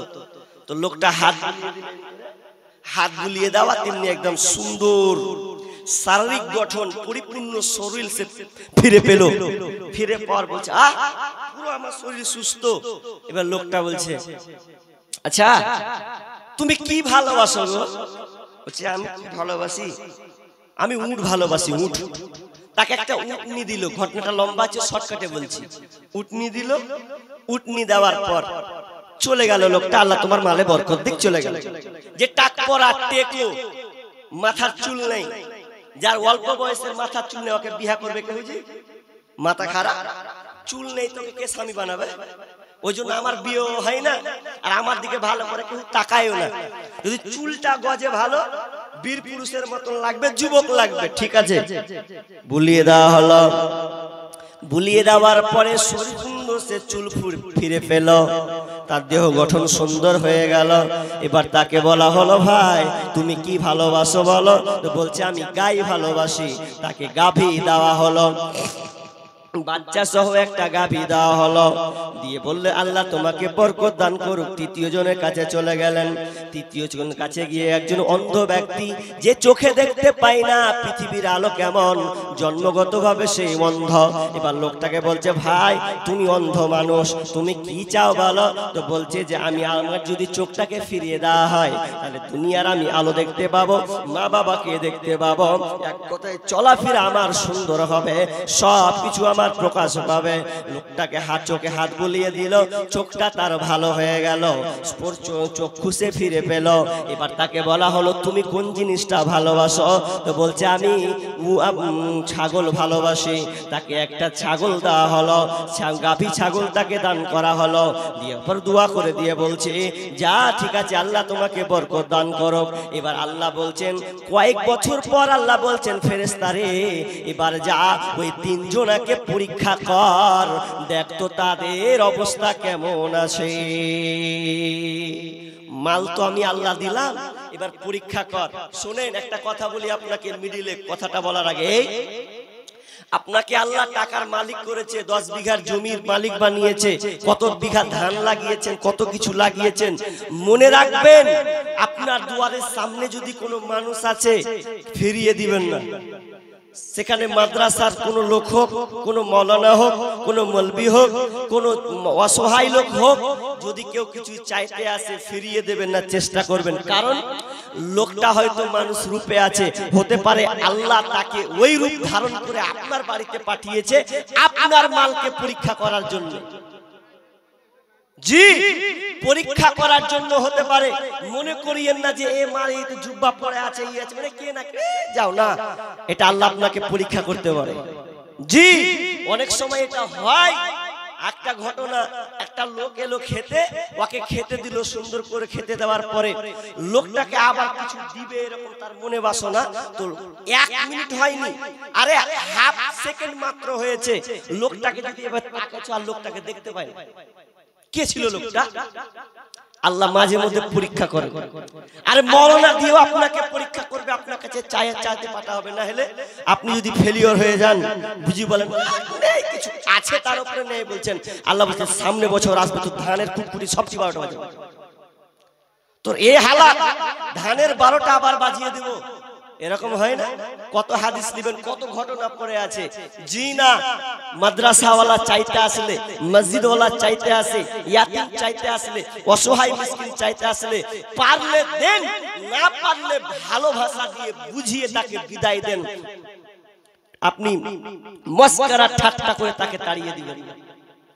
এবার লোকটা যখন এসেছে, আসার পর প্রথম লোকটার কাছে ফের আল্লাহ তাআলা ফেরেশতাকে পাঠান, যা ওই ওর কাজ যা। কার কাজ মনে আছে আপনাদের? তো কার কাজ? প্রথমটা কারা?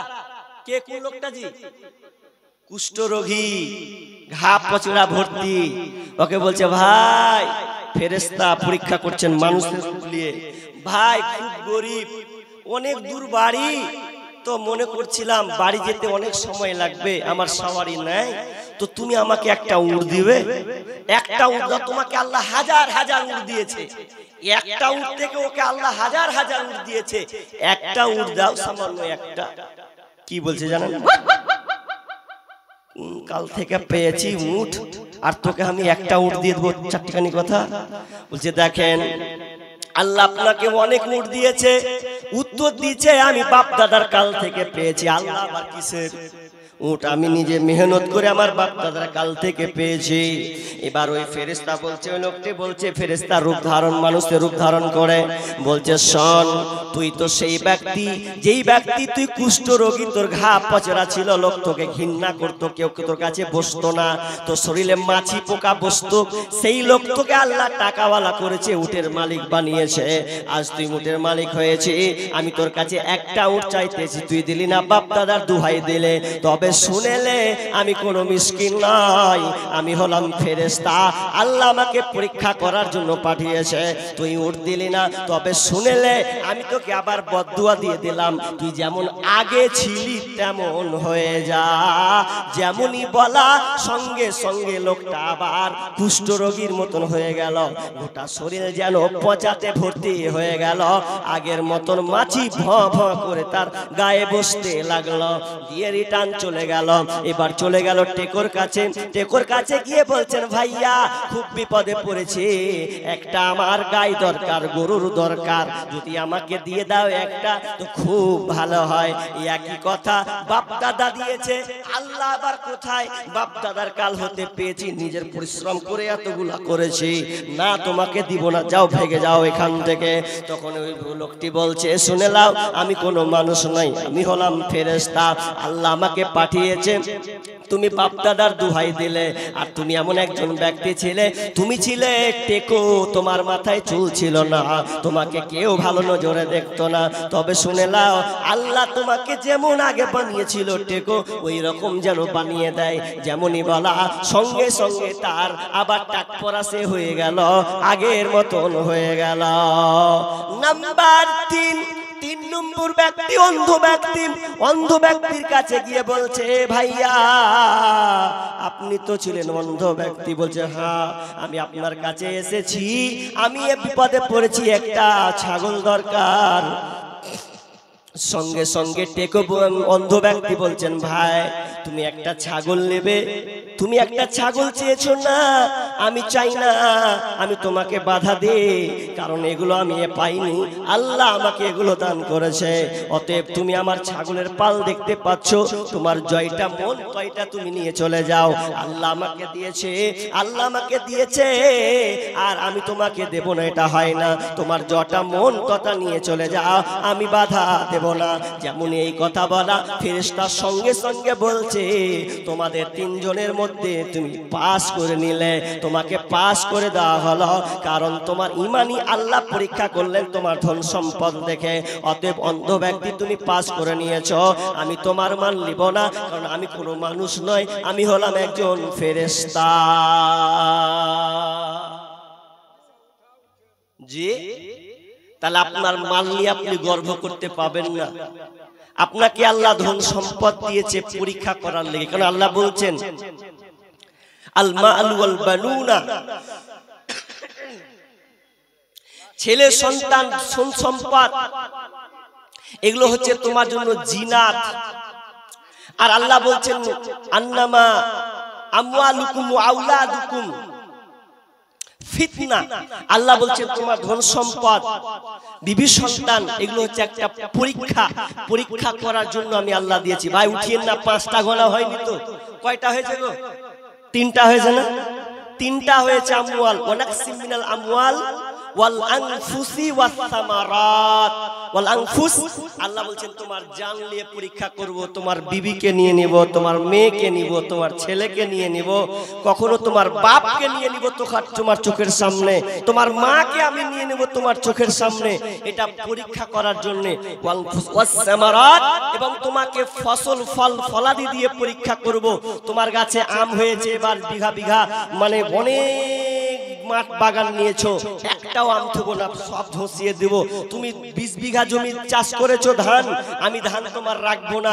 তুমি 10 বছর ধরে ধান নিয়েছো, 1 বছর আল্লাহ বলছেন আমি তোমাকে পরীক্ষা করবো, 1টা বছর 9 বছর পর 1 বছর তোমার সব ধান শেষ। আপনি বলছো আল্লাহ কি করলো, কি হয়ে গেল, কি হয়ে গেল? জি, পরীক্ষায় আমরা ফেলিয়ার। আরে একটা লোক নামাজ পড়তো, তো নামাজ পড়তে পড়তে ও নামাজ ছেড়েই দিল। লোক সব বলছে হাজি চাচাটা নামাজ পড়তে আসে না কেন, কি হয়েছে? নামাজ পড়তে আসে না, কি হয়েছে? তো বলছে কে জানি, যত জিজ্ঞেস করি লোকটাকে, তো বলছে হাজি চাচা নামাজ পড়তে কেন আসো না? কানে গোড়ায় ভাত ভাত করতে আসবি না? নামাজ ছেড়ে দিয়েছি, ছেড়ে দিয়েছি, কেউ নামাজ পড়াতে পারবি না আমাকে। লোক নামাজ পড়তো, ওই লোকটা কিন্তু নামাজ পড়ে না। তখন বলে চাচা মতলব তো খারাপ আছে, কেন নামাজ পড়ো না? সোজাই বলছে কানা কেটে কে কি হবে? হাজি কাকে কানা করেছে? আল্লাহকে বলছে কানা কেটে কে কি হবে? যে ব্যাপারটা বুঝলাম না, কানা আবার কোন ধরনের কথা? তো বলছে কানা এই জন্য কানা যে আমার 4টা বেটা, 4টা বেটি 1টা বেটা, 4টা বেটি 1টা বেটা, 3টা বেটা ভালো 1টা বেটি, 3টা বেটি ভালো 1টা বেটি অসুস্থ। আর আমার ছোট একটা 4-5 বছরের ছেলে, আমার আদরের সন্তান, আমি ওকে নিয়ে গর্ব করতাম, ওকে নিয়ে স্বপ্ন দেখতাম, আমি বুড়া হব, আমার সন্তান বড় হবে, বাজার করবে, হাট বাজার করবে, আমাকে ভালো লাগবে। কিন্তু রে আল্লাহ, রে আল্লাহ, এখন দেখছি আমার 4টা বেটি বেঁচে আছে, তো আল্লাহ তো লিলে তো আমার ছোট বেটাকে লিলে। আর যদি আল্লাহ তো পারতো আমার 4টা বেটি, আমার 1টা বেটি অসুস্থ ছিল, পারলে তো আমার অসুস্থ বেটিটাকে লিয়ে লিত, তো আমার কোনো দিক্কত ছিল না, কোনো আফসোস ছিল না। লিলে তো আমার বেটাটাকে লিলে, ওই লেগা আমি কানা কেটে কি করব? বাহ, ভালোই যুক্তি। কানা আল্লাহ কানা কেনে? ওই যে 4টা বেটি ছিল, 1টাকে লিত তো ভালো হতো, লিলে তো আমার বেটাকে লিলে তো আল্লাহ কানা লাইতো কি? তো আল্লাহ কানা লাইতো, কানা কেটে আমি করব কি? কত আছে এরকম, কত মা বোন আছে, স্বামী যদি অসুস্থ হয় খালি পা টিপে টিপে ও খেসতে যেছে, পা টিপে টিপে ও খেসতে যেছে, তো খেসতে যখন যেছে তো বলছে যে আর স্বামীটা এত দুর্বল, এত অলস, পা হাত টিপতে টিপতে আমার জান জ্বলেছে। আর পাশের বাড়ি গালা দেখছি খাম্বার মতন উড়ে বেড়েছে, আর আমার স্বামীটা কি করে আল্লাহ অসুস্থ করে দিলে, তো আল্লাহর চোখ গালা কি ওই দিকে ঘুরে না, যারা খাম্বার মতন ঘুরে বেড়েছে? সবর নাই, সহ্য নাই। ভাই আল্লাহর এগুলো পরীক্ষা, 2টা বাদ আছে, ওটা থাকলে বলবো। তবে শুনেন, এটা হচ্ছে মাদ্রাসার জালসা। মাদ্রাসার জালসা আমার পূর্বের শেখ হোসেন সালাফিকে আপনারা দান দিয়েছেন অনেক। কখন এলো? এখন এলো। মেয়ে মহল থেকে আমার মা বোনদের প্যান্ডেল কোন দিকে আছে? ডান দিকে না বাম দিকে? আমার বাঁ দিকে, বাম দিকে। 8 কোটি 8,000 কোটি হিসাব করনি। 8,000 তো 8,000 নাকি? হ্যাঁ 8,000, বেশি হতে পারে। 8,000 টাকা আমার মা বোনদের মহল থেকে এসেছে। আর এটা কে দিলে জি ভাই? 1500 টাকা। হ্যাঁ আচ্ছা, যাই হোক, কে 1500 টাকা দিয়েছেন, তো মাদ্রাসার জন্য দিতে হবে। আমি চাইছি, এটা বড় কথা নয়। আল্লাহ আমাকে পাঠিয়েছেন আপনাদের এলাকায়, আমার মাধ্যমে চাইছেন। কেন জানেন? বিচারের মাঠে আল্লাহ বলবে, রে তোর কাছে যে চাইছিলাম দিসনি কেন? তা আপনি বললেন, আল্লাহ আপনি কখন চেয়েছিলেন? তারিক মুন্সি 1000 টাকা, 1000 নগদ, 4000 বাকি। মাশাআল্লাহ, হায়াকাল্লাহ, বারাকাল্লাহ। তারিক মুন্সি তিনি 1000 টাকা নগদ আর 4000 টাকা বাকি। ভাইয়া আসুন, একটা একটা করে আমরা যতটুকু পারি, আমরা তো নিয়াত করেছি অল্প বেশি যতটুকু হোক আমরা চেষ্টা করব এই মাদ্রাসাকে সাফল্যমণ্ডিত করার জন্য অর্থ দিয়ে। জি, যারা আমরা এখনো দিনই দান করিনি, অনেক লোক আছে শেষ বক্তাকে কিছু দিব এরকম মানুষ আছে। জি, থাকতে পারে, এটা তার ইচ্ছা থাকতে পারে, কারণ বক্তালি আসবে তো দিব, ওর হাতেই দিব। তো ভাই আল্লাহর রাস্তায় বলুন কে আছেন এরকম? তো এই হলো, কেউ আছেন আর 5000 টাকা দিবেন আল্লাহর রাস্তায়? 1000 টাকা। মাশাআল্লাহ, হায়াকাল্লাহ। কি নাম? ও টেরবালা, এইগুলো নাকি? আচ্ছা, প্যান্ডেল বালা যাকে বলা হয়, প্যান্ডেল বালা, তিনি 1000 টাকা। দেখেন, প্যান্ডেল বালা 1000 দিলাম, মাইক বালা কত দিবে? মাইক বালা ঘুমেছে নাকি জি? আরে প্যান্ডেল বালা দিলে তো মাইক বালাও তো দিতে হয় কিছু। হ্যাঁ, আর ইউটিউবার এগুলা তো আমার সাথে এসে দুটো, আর কেউ আসেন জি? কত? 50 কিলো মিঠা আব্বা মায়ের জন্য। মেয়ে মারা গেছে নাকি? আহা, নেক্সট সন্তান, মেয়ে মারা গেছেন। কি নাম? ওটা লিখে রাখতে হবে। কতটি দিলা ভাই? 50 কিলো ভুট্টা। আর কিছু দিলে? আর কিছু? কিছু টাকা লগন 100 টাকা হবে না? কিছু খালি হাতে এসে? আল্লাহ, 50 কিলো। কি নাম? শামীম আব্দুল আজিজ। আচ্ছা, লিখে দেন ওটা। 50 কিলো ভুট্টা। আহা, কি করবে তুমি? মাইক খুলবে? আচ্ছা, খুলে বাইরে চলে যাবে। আচ্ছা, ইউটিউব ভাইরা কামাই না, কে বললে? ইউটিউব ভাইয়ের ব্যাপারে আমি জানি। 1000টা ইউটিউবার থাকে তো তার মধ্যে 2-3 জন টাকা পায়, বাকি একটাও পায় না, সব ঘুরে বেড়াচ্ছে। ইউটিউবারের ইনকাম নেই যতটুকু বলছেন, কারো ইনকাম নেই। বড় বড় ইউটিউবাররা বসে আছে, পেজের 12টা মানে ই করে দিয়েছে। তো যাই হোক ভাই, আর কেউ বলেন 500, 1000, 2000 দেনে वाला মা নেই, আব্বা নেই, এই যে দোয়া চেয়েছেন, দোয়া করে দিয়েন। আল্লাহুম্মা আমিন। ربنا آتنا في الدنيا حسنة وفي الآخرة حسنة وقنا عذاب النار ربنا ظلمنا أنفسنا وإن لم تغفر لنا وترحمنا لنكونن من الخاسرين رب العالمين।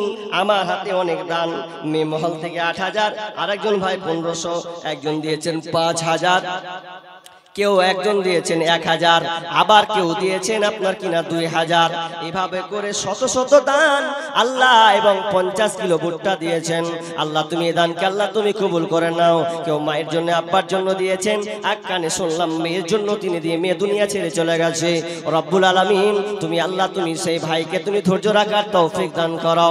হে আল্লাহ, আল্লাহ যে উদ্দেশ্যে দিয়েছে অনেক মনে আশা পূর্ণ, বাসনা পূর্ণ করে দাও রব্বুল আলামিন। আমি একজন তোমার গোলাম, আমি একজন তোমার বান্দা। আল্লাহ তুমি আমি আমার শান আপনার মান মতন চাই, আল্লাহ তুমি তোমার শান মোতাবেক দাও রব্বুল আলামিন। আল্লাহ তুমি তাদের মালে বরকত দান করো, বালে মুসিবত দূর করে দাও, রোজগারে বরকত দান করিও, আমিন সুম্মা আমিন। একলা জীবন একলা মরণ, একলা চলতে কিসের ভয়, এই দুনিয়ার মানুষগুলো কেউ তো কারো নয় গো, এই দুনিয়ার মানুষগুলো কেউ তো কারো নয়। স্বার্থ ছাড়া কেউ চলে না, মনের কথা কেউ বোঝে না, স্বার্থ ছাড়া কেউ চলে না, মনের কথা কেউ বোঝে না। কারো দুঃখ দেখলে আবার করে দুঃখের অভিনয়, এই দুনিয়ার মানুষগুলো কেউ তো কারো নয়। একলা জীবন একলা মরণ, একলা চলতে কিসের ভয়, এই দুনিয়ার মানুষগুলো কেউ তো কারো নয় গো, এই দুনিয়ার মানুষগুলো কেউ তো কারো নয়।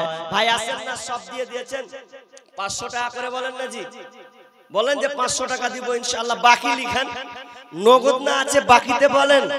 দেখেন সব একদিন ছেড়ে চলে যেতে বাবার জন্য, একদম ভাই আমার ছোট ভাই বাবার জন্য 200 টাকা দিয়েছে। আল্লাহুম্মা সাল্লি আলাইহি আল্লাহুম্মা গফির লাহু ওয়ারহামহু ওয়া আনতা খায়রুর রাহিমিন। আল্লাহ তুমি দানকে কবুল করে নাও। আরেকজন ভাই যেন কত 600 টাকা দিয়েছেন, আল্লাহ তুমি দানকে কবুল করে নাও, যে উদ্দেশ্যে দিয়েছা পূর্ণ করে দাও, বালা মুসিবত দূর করে দাও, রোজগারে বরকত দাও, আমিন সুম্মা আমিন। ভাই যারা যুবক ভাইরা আছো, আপনারা যে কি সিম চলে গো, জিও চলে না, আনলিমিটেড আছে তো, আনলিমিটেড চলে না, জিও 5G মানে আনলিমিটেড, তো আনলিমিটেড চলছে। আল্লাহ মোবাইল আনলিমিটেড মানে কি, যে পারবি চালা, যত দূর পারবি, রাতকে রাত পার, দরকার হলে গার্লফ্রেন্ড জোর করবো তাও হলো নাকি। এখনকার পোলাপানের যা জিদ, মানে মোবাইলকে ব্যবহার করছে এমন কাজে, আল্লাহ তো বেকার পয়সা নষ্ট হচ্ছে। আমার যুবক ভাইদেরকে বলবো, ভাই 1 মাসের রিচার্জ 300 টাকা, আর 350 টাকা হচ্ছে আনলিমিটেড, 1.5 GB করে আনলিমিটেড মারে 5G। তো আল্লাহর রাস্তে কোন যুবক ভাই আছে যে 300 350 এরকম একটা করে দাম দিবে?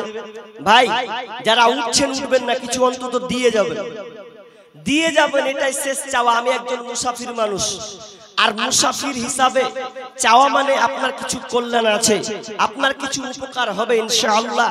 দোয়া করব, আল্লাহ দোয়া কবুল করবেনই করবেন, কারণ মুসাফিরের দোয়া আল্লাহ ফিরে দেন না।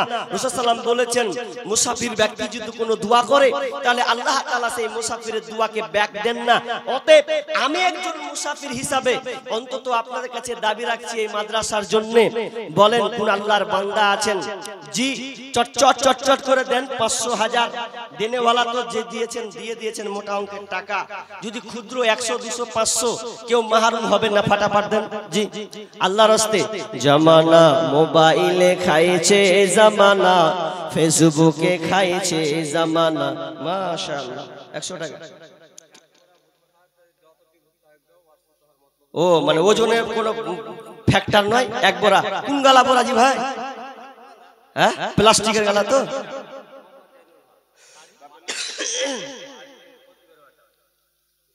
আচ্ছা জায়গা ব্যাস দিয়ে হেন তাও চিনতে পারে, কেমন কথা হলো? হ্যাঁ জি ভলেন্টিয়ার লোক, দায়িত্বশীল, তাও চিনতে পারে না। তো লেখেন, তো তিনি 1 বোরা ভুট্টা, হ্যাঁ ভুট্টা দিবেন, 1 কিলো হয়, যা আসবে ওজনে মাশাআল্লাহ রব্বুল আলামিন, ওজনে যা আসবে আল্লাহ তুমি সেই বান্দা, আল্লাহ তোমার বান্দা বিনা ওজনে তোমার মাদ্রাসায় দান করছে, আল্লাহ তুমি তার বিনা ওজনে তার আল্লাহ তুমি পাওনা, তার পাওনা তুমি তাকে দিয়ে দাও, বিনা হিসেবে আল্লাহ তুমি তাকে তার পরিত্রাণ তুমি দিয়ে দাও। আল্লাহ যে উদ্দেশ্যে আশা পূর্ণ করে দাও, বালা মুসিবত দূর করে দাও, রোজগারে বরকত দাও। আল্লাহ যতদিন থাকবে আল্লাহ ভাইকে তুমি সহি সালামতে রাখিও, আল্লাহ তুমি সংসারকে সুশান্তিতে রাখিও, নামাজের পা বানিয়ে দিও, ইহকাল পরকাল আল্লাহ তুমি তার কল্যাণ দান করিও, আমিন সুম্মা আমিন।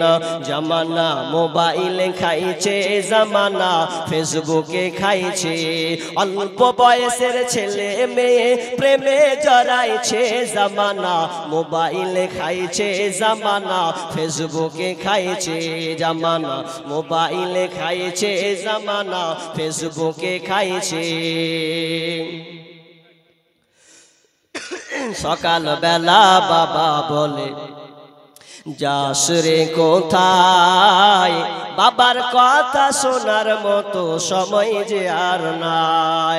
বৈকাল বেলা বাবা বলে যাস রে কোথায়, বাবার কথা শোনার মতো সময় যে আর নাই।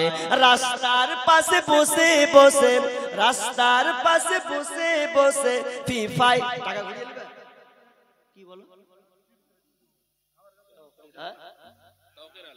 তাওহির আলম নামটা জোরে বলেছে। আল্লাহুম্মা সাল্লি আলা মুবারিক আলাইহি, আমিন সুম্মা আমিন। ওরা রাস্তার পাশে বসে বসে, রাস্তার পাশে বসে বসে ফ্রি ফায়ার খেলছে, জামানা মোবাইলে খাইছে, জামানা ফেসবুকে খাইছে, জামানা মোবাইলে খাইছে, জামানা ফেসবুকে খাইছে।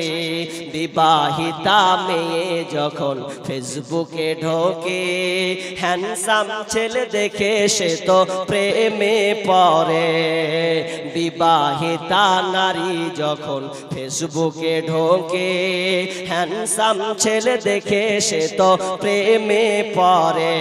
ওরে স্বামী সন্তান সব ছাড়িয়া, স্বামী সন্তান সব ছাড়িয়া নতুন প্রেমিককে চাইছে, জামানা মোবাইলে খাইছে, জামানা ফেসবুকে খাইছে। অল্প বয়সের ছেলে মেয়ে প্রেমে জড়াইছে, জামানা মোবাইলে খাইছে, জামানা ফেসবুকে খাইছে। রাতের বেলা একা একা ঘুম যে আসে না, মেসেঞ্জারে না পাইলে বন্ধু ভালো লাগে না। রাতের বেলা একা একা ঘুম যে আসে না, মেসেঞ্জারে না পাইলে বন্ধু ভালো লাগে না। তাই তো এখন মা বাবারা, তাই তো এখন মা বাবারা ভীষণ টেনশনে পড়েছে, জামানা মোবাইলে খাইছে, জামানা ফেসবুকে খাইছে। অল্প বয়সের ছেলে মেয়ে প্রেমে জড়াইছে, জামানা মোবাইলে খাইছে, জামানা ফেসবুকে খাইছে, জামানা মোবাইলে খাইছে, জামানা মেসেঞ্জারে খাইছে। আব্দুল মুত্তালিব কই? আপনি আব্দুল মুত্তালিব, আপনি সালাম দিতে আপনার ই লেগে যাবে। আজি ভাই কাছে আছেন, সালাম দিবেন, দিয়ে ভালো লাগবে যে হ্যাঁ এই লোকটা অপরিচিত, কখন আসবে এই তো যাবার ঠিক করে গাড়িতে চেপে লোক। 1000 টাকা দিচ্ছেন আপনি, কি করেন ভাই? শরীর স্বাস্থ্য তো মাশাআল্লাহ হয়ে আছে, যদি এক ধাক্কা দিতে পড়ে যাবে। 1000 টাকা দিলেন, আপনি কি করেন ভাই? ঘুরে বেড়েছে, দেখেন তো কত নো টেনশনে ঘুরছে হাজি। 1000 টাকা দিচ্ছেন, দামটা খুব কম হচ্ছে। এখানে বাড়ি 1000 টাকা খুব কম হচ্ছে ভাই। শরীরটা যা হচ্ছে ওজনে তো দামটা দেওয়া উচিত ছিল না জি, তাই নাকি? সুবহানাল্লাহ। তো ভাই এক হাতে মুসাফা, দু হাতে ধরে নি, 1 হাতটা করেন অন্তত 5000 টাকা আল্লাহর রাস্তায়। 5000 কেন পারা যাবে না? হ্যাঁ হবে। দেখেন যুবক বয়সে যদি না পারবেন তার বুড়াতি কালে কি হবে? হ্যাঁ জি, বেটারকে হাঁটা থাকতে হবে। ইয়ং বয়স এখনই যা করবো এখনই। জি ভাই, আল্লাহর রাস্তায় 5000 টাকা আপনার কাছে চাইছি ভাই বলে। দেখেন আমি একজন মুসাফির হিসেবে আপনার কাছে আরজ করছি, হয়তো এই টাকাটা হাসরের মাঠে আপনার একদিন কাজে দেবে ইনশাআল্লাহ। 2000 হ্যাঁ 500 1500 হলো, তাহলে আর 500 আর 500 আর 500 2000। আপনার কাছে 5000 চাইনি, 2000 চেয়েছি। আরে কোথায় 5000 আর কোথায় 2000 কহেন তো? এটা ইনসাফ আছে কি নাই? জি 5000 হবে না 2000, তাহলে লিখিয়ে দেন, পরে দিবেন। আর 500 পরে দিন, দিয়ে দিবেন, দিয়ে দিবেন। মাশাআল্লাহ, হায়াকাল্লাহ, বারাকাল্লাহ। আল্লাহ বলেন 2000 টা ফোন পে মারবেন আপনি। ঠিকাদার, ঠিকাদার দেখে লাগছে গামছা দিয়েছে তো। হ্যাঁ জি ঠিকাদার লাগছেও বটে দেখে আপনি 2000 টাকা মাদ্রাসা বলছেন মাদ্রাসা আপনাদেরই আপনারাই চালাবেন তো খুব কম হচ্ছে 2000 টাকা ঠিকাদার মালদা ডিস্ট্রিক্টে 8টা 10টা করে ধরি আর 10,000 20,000 টেক্কা টেকি তো টেক্কা টেকি আর থাকলে নেই ধরিয়ে দিত তো ভাই আপনি 2000 করেছেন 10,000 টাকা করে কহে দিয়েছিলাম 10,000 উপরে আরো আল্লাহ ছাড়িয়ে না পড়ে যাবে বুঝলেন কত মহব্বতে ধরেছি আপনাকে হ্যাঁ টানলে থাকবো আমি কহেন তো আপনি বলেন ওরা 10,000 কইছে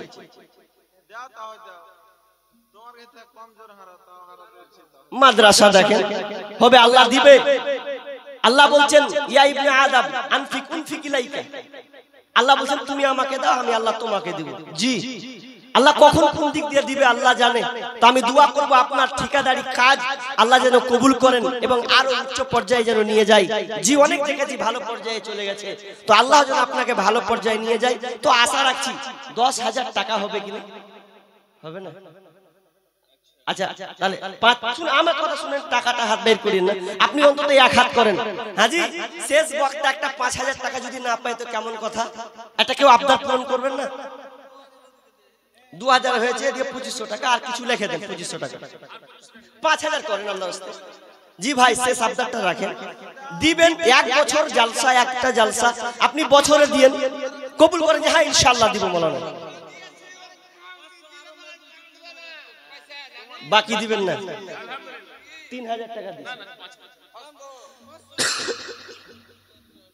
ভাই হয়তো অন্যজনের কাছে চাইতাম না আপনার চোখের মুখের দিকে দেখে আমি চাইলাম হয়তো আপনি পারবেন আল্লাহ আপনাকে এই ওকাতটা দিয়েছে বিধায় আপনাকে আমি বলেছি তাছাড়া অন্য হলে বলতাম না তো আপনার কাছে আমি 5,000 টাকা লিবেটা আশা রাখছি জি দাদা কত 500 আচ্ছা আর কিছু হবে না আর করবো না একই ভালোবেসে দিয়েছেন মাশাআল্লাহ 500 টাকা নাকি আর যদি আবদার করে আচ্ছা দাদু আচ্ছা 500 টাকা আবদার করে যদি 100 টাকা আছে কত 500 ও কাট লিব ভুল কর দুনু জি 500 টাকা চাইলো দিয়ে তোলা হয় মনে হয় দিয়ে দিত জি জি জি জি তো দাদু ঠিকই 400 টাকা দিয়ে দেবো না ছেড়ে দেবো দাদু 400 দাদুর মন হয়েছে 400 নাকি মাশাআল্লাহ হায়াকাল্লাহ লেন দাদু ঠিক আছে তো নাকি জি জি জি জি ইনশাআল্লাহ কত কিসের প্যান্ডেল মেয়ে বহল থেকে আহা মা বোন তার মানে মা বোনেরা আছে নাকি জি আছে গাজাল শোনার লেগে বসে আছে হায়াকাল্লাহ মা বাবার জন্য জি জি জি আহা আল্লাহ আমার দাদু 500 টাকা নিজের মন থেকে 100 টাকা চেয়েছি রব্বুল আলামিন শুনলাম আল্লাহ মা বাবার জন্য দিয়েছেন বয়স্ক মানুষ মা বাপের কথা এখনো ভুলেনি আল্লাহ আল্লাহ কবরস্থ হয়ে গেছে কবরে জমা পারি হয়ে আছে কি অবস্থায় আছে জানি না আল্লাহ অন্ধকার কবর কোনো আলো নাই কোনো বাতি নাই রব্বুল আলামিন অন্ধকার কবরকে আল্লাহ তুমি আলোকিত করে দাও আল্লাহ দাদুর মা বাপের কবরটাকে প্রশস্ত করে দাও রব্বুল আলামিন মা বাপের কবরটাকে আল্লাহ তুমি জান্নাতি বিছানা বিছিয়ে দাও আল্লাহুম্মা গফির লাহু ওয়ারহামহু ওয়া আনতা খায়রুর রাহিমিন আল্লাহ তুমি দাদুকে সহি সালামতে রাখিও আল্লাহ যতদিন থাকবে আল্লাহ নামাজ যেন ঠিক মতন পড়তে পারেন আল্লাহ আমার দাদু যখন মারা যাবে আল্লাহ তুমি তার মুখে কালেমা নসিব দিও কালেমা পাঠ করে যেন মৃত্যুবরণ করতে পারে আল্লাহ তুমি তৌফিক দান করিও রব্বানা তাকবাল মিন্না ইন্নাকা আনতাস সামিউল আলিম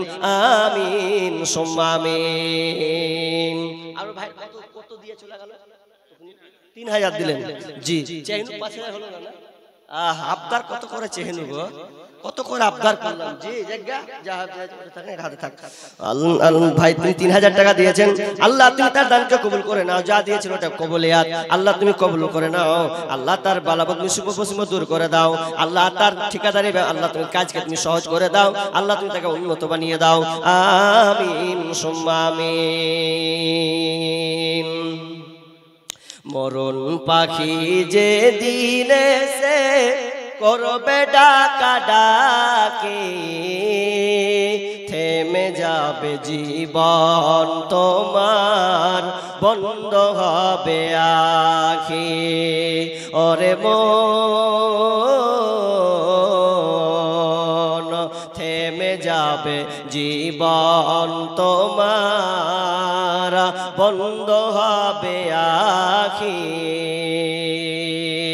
আপন ঝুরি করো বাড়ি, সময় যে আর নাই, মরণ পাখি দিলে রে ডাক, রবে নাই উপায়। খাঁচা ছেড়ে উড়াল দিবে, খাঁচা ছেড়ে উড়াল দিবে, কেমনে ধরে রাখি। থেমে যাবে জীবন তোমার, বন্ধ হবে আখি। ওরে মন থেমে যাবে জীবন তোমার, বন্ধ হবে আখি। ভাই আর কেউ নাই? তাড়াতাড়ি চটচট করে বলেন না গো। কেউ 100-200 দেনেওয়ালা? লাস্টে তো 10-20 টাকা লিবই। তার আগে 100-200 দেনেওয়ালা আব্বা নেই, মা নেই, মা পৃথিবী ছেড়ে চলে গেছে। মায়ের কথা স্মরণ করে, মায়ের চেহারাকে মনে করে, যে মা আপ ডাক দিলে, মায়ের ডাক দিলে জানটা ঠান্ডা হয়ে যায়, সে মা কবরস্থ হয়ে গেছে। কোন ভাই আছেন, কোন বন্ধু আছেন, কোন যুবক ভাই আছেন যে মায়ের জন্য অন্তত 500 টাকা, 200 টাকা, 300 টাকা আল্লাহর রাস্তায় এই মাদ্রাসার জন্য দিবেন? ভাই চটচট করে চলে আসি। দেখেন, টাকা না থাকলে কারো দাম নাই গো। টাকা না থাকলে কারো দাম নেই। চাটা পুরো ছড়িয়ে দেন নাকি? চা টানলেন কেন আপনারা গো? আসি ব্যাপার, ঠান্ডায় খেতে কি আছে তো চা পানি খেলেন। তো টাকা ছাড়া কারো মূল্য নাই। টাকা দিয়ে আপনাকে নেকি নিতে হবে, টাকা দিয়ে আপনাকে মানুষের জয় করতে হবে, টাকা দিয়ে আপনাকে জীবন অতিবাহিত করতে হবে, আবার টাকা দিয়ে আপনার জন্য জান্নাত জান্নামকে বেছে নিতে হবে। আর একজন ভাই দিয়েছেন 200 টাকা, তো জাহান্নাম থেকে বাঁচতে হবে, জান্নাত পেতে হবে তো টাকা দিয়েই। কারণ দুনিয়াতে চলতে গেলে টাকা দরকার, কিন্তু এই টাকা দান করলেন, মরে গেলে আর টাকা নয়, তখন আমল নেকির বিনিময়ে আপনাকে কবরের বাকি জীবনটা চলতে হবে। কারণ দুনিয়াটা চলে টাকার বলে। টাকা না থাকলে, টাকা না থাকলে কেউ কারো নয় ভাইরে, টাকা না থাকলে কেউ কারো নয়। টাকা ছাড়া এই দুনিয়ায়, টাকা ছাড়া এই দুনিয়ায় কেউ দেই না আপন পরিচয়। টাকা না থাকলে কেউ কারো নয় ভাইরে, টাকা না থাকলে কেউ কারো নয়। ভাইয়ে ভাইয়ে পরিচয় দেয় না টাকা না থাকলে, ভাইয়ে ভাইয়ে পরিচয় দেয় না টাকা না থাকলে। মুখ লুকিয়ে পাশ কাটে ভাইকে দেখিলে, আরে মায়ের পেটের ভাইও দেখি, মায়ের পেটের ভাইও দেখি, বড় বড় কথা কয়। টাকা না থাকলে কেউ কারো নয় ভাইরে, টাকা না থাকলে কেউ কারো নয়। টাকা থাকলে মা বাবার, টাকা পয়সা থাকলে নেমু দিতে হবে না জি। টাকা পয়সা না থাকলে কেউ কারো নয় ভাইরে, টাকা না থাকলে কেউ কারো নয়। টাকা পয়সা মা বাবারে দিতে পারলে কামাই, বুকে করে টেনে লইয়া আদর করে যায়। টাকা পয়সা মা বাবারে দিতে পারলে কামাই, বুকে করে টেনে লইয়া আদর করে যায়। ওরে টাকা না দিতে পারলে, ওরে টাকা না দিতে পারলে মা বাবাও দূরে রয়। টাকা না থাকলে কেউ কারো নয় ভাইরে, টাকা না থাকলে কেউ কারো নয়। টাকা থাকলে শ্বশুর বাড়ির আদরের জামাই, হতে পারো শালা শালির প্রিয় দুলা ভাই। টাকা থাকলে শ্বশুর বাড়ির আদরের জামাই, হতে পারো শালা শালির প্রিয় দুলা ভাই। আরে টাকা দিয়া সম্মান করিতে, টাকা দিয়া সম্মান করিতে না করিবে কোনো ভাই। টাকা না থাকলে কেউ কারো নয় ভাইরে, টাকা না থাকলে কেউ কারো নয়। স্বামী দেখি বিবি দেখি স্বামী রে কত ভালোবাসে, টাকা থাকলে গলায় দেখি সোনার চেন নাচে। আরে বিবি দেখি স্বামী রে কত ভালোবাসে, টাকা থাকলে গলায় দেখি সোনার চেন নাচে। আরে টাকা পয়সা হাতে পাইলে, টাকা পয়সা হাতে পাইলে বইয়ের সেরা জামাই হয়। টাকা না থাকলে কেউ কারো নয় ভাইরে, টাকা না থাকলে কেউ কারো নয়। টাকা ছাড়া এই দুনিয়ায়, টাকা ছাড়া এই দুনিয়ায় কেউ দেয় না আপন পরিচয়। টাকা না থাকলে কেউ কারো নয় ভাইরে, টাকা না থাকলে কেউ কারো নয়। আর মনে হয় দান আসবে না জি। আর বাকি আমার শেষ আবদার মা বোনেরা আছে না কিছু? সবাই দিয়ে দিয়েছেন, তাহলে আমার শেষ আবদারটা রাখবেন না? রাখবেন না? রাখবেন তো শেষ আবদার। যে কটা লোক বসে আছেন ডান দিকে বাম দিকে, সবাই আমার অনুরোধ, মা বোন আপনাদের কাছে যদি যে কটা লোক থাকেন, শেষ আবদার আমার মা, আমার খালা, আমার বোন, আমার পিসি মাসি, আমি শেষ আবদার আপনাদের রাখবো। একটা সঙ্গীত বলবো, ওই সঙ্গীতটা যেটা আবদার পেছন থেকে শুনলাম ওই সঙ্গীতটাই বলবো। কিন্তু আমার আবদার, আপনারা যেমন আবদার তো আমারও আবদার, যেহেতু আমি মাদ্রাসাকে ভালোবাসি আপনারাও মাদ্রাসাকে ভালোবাসেন, এই জন্য শেষ আমার একটা আবদার থাকবে। ভাই সবাই 5, 10, 20 টাকা যদি আমার হাতে দেন, 5 টাকা 10 টাকা হাতে, 5 টাকা 10 টাকা হাতে মুসাফা করব। দিয়েছেন 500, 100, 200 দিয়েছেন, এরপর আমি 5 টাকা নিব। কারো কাছে 10 টাকাও থাকে, আমার শেষ আবদার একটু নিব, মুসাফা করব। চাচা, বাবজি, দাদু, আপনাদের সকলকে বলছি, দিয়েছেন মানলাম, আপনি 1000, 200, 500 যা দিয়েছেন, আমি শেষ আবদার 2 টাকা 5 টাকা নিব আপনার কাছে শেষে। কেন? এটা মহব্বতের কারণে শেষ, মানে ফাও যাকে বলা হয় শেষে। তো কেউ বসবেন না, 5 টাকা দিবেন, মুসাফাটাও করে নিব, ভালো লাগবে, জান ঠান্ডা হবে। কারণ মুসাফা করলে হাতের গুনাহ ক্ষমা হয়, তো আমারও গুনাহ ক্ষমা হবে, আপনারও। মাশাআল্লাহ, সবাই যদি আরে 100 টাকা আপনি 2 টাকা দিবেন, পারেন না 2 টাকা সবাই। মাশাআল্লাহ, হায়াকাল্লাহ, বারাকাল্লাহ। জি, বর্তমান যুগের হাওয়া বইছে উল্টো দিকে, বলতে গেলে মনে বাজে। উঠেন সবাই, উঠেন। নেই 5 টাকাও নেই আপনার পকেটে, 2 টাকাও নেই। জি দাদু নেই? আসেন আসেন, মুসাফা করব, হাত মুসাফা করব, মুসাফা করব, মুসাফা। মুসাফার জন্য সালাস আর চাইবো না। 2 টাকাও যদি থাকে, আর যদি না থাকে অন্তত ফ্রিতে মুসাফা করেন। জি, অন্তত আপনার মুসাফাটা আমি নিব। মাশাআল্লাহ, সবাই দেন 2 টাকা 5 টাকা। মাশাআল্লাহ, একটু মুসাফা করব মহব্বতের খাতিরে। জি জি জি জি জি, মাশাআল্লাহ, মাশাআল্লাহ। জি জি জি, বসেন বসেন। মাশাআল্লাহ, মাশাআল্লাহ, গলা বসে আছে, বুঝতে পারছেন হালাত খারাপ। বর্তমান যুগের হাওয়া বইছে উল্টো দিকে, বলতে গেলে মনে বাজে, বলবো কোন দিকে থেকে। রাস্তাঘাটে চলতে গিয়ে দেখি হাজার হাজার পুরুষ থাকে ঘরে বসে, মা বোন করে বাজার। मेरा सब पैंट शार्ट, मेरा सब पैंट शार्ट, चश्मा लगाई चोखे, बर्तमान যুগের হাওয়া চলছে উল্টো দিকে, বলতে গেলে মনে বাজে, বলবো কোন দিকে থেকে। বর্তমান যুগের হাওয়া বইছে উল্টো দিকে, বলতে গেলে মনে বাজে, বলবো কোন দিকে থেকে। স্ত্রী স্বামীকে বলে, ও গো সোহেল খান্না, আমি গেলাম বন্ধনের কিস্তি দিতে, তুমি করো রান্না। স্ত্রী স্বামীকে বলে, ও গো সোহেল খান্না, আমি গেলাম বন্ধনের কিস্তি দিতে, তুমি করো রান্না। কিস্তি থেকে এসে জানো, কিস্তি থেকে এসে জানো, না থাকি ভোকে, বর্তমান যুগের হাওয়া বইছে উল্টো দিকে, বলতে গেলে মনে বাজে, বলবো কোন দিকে থেকে। ভালো প্যান কেটে কুটে লাগাই জোড়া তালি, বউকে নেই না বাইকের পিছে তোলে মডার্ন সালে। ভালো প্যান কেটে কুটে লাগাই জোড়া তালি, বউকে নেই না বাইকের পিছে তোলে মডার্ন সালে। বউকে আর ভাল লাগে না, বিবিকে আর ভাল লাগে না, তাই শালিকে নিয়ে ঘরে বর্তমান যুগের গাওয়া চলছে উল্টো দিকে। বলতে গেলে মনে বাজে বলবো কোন দিকে থেকে।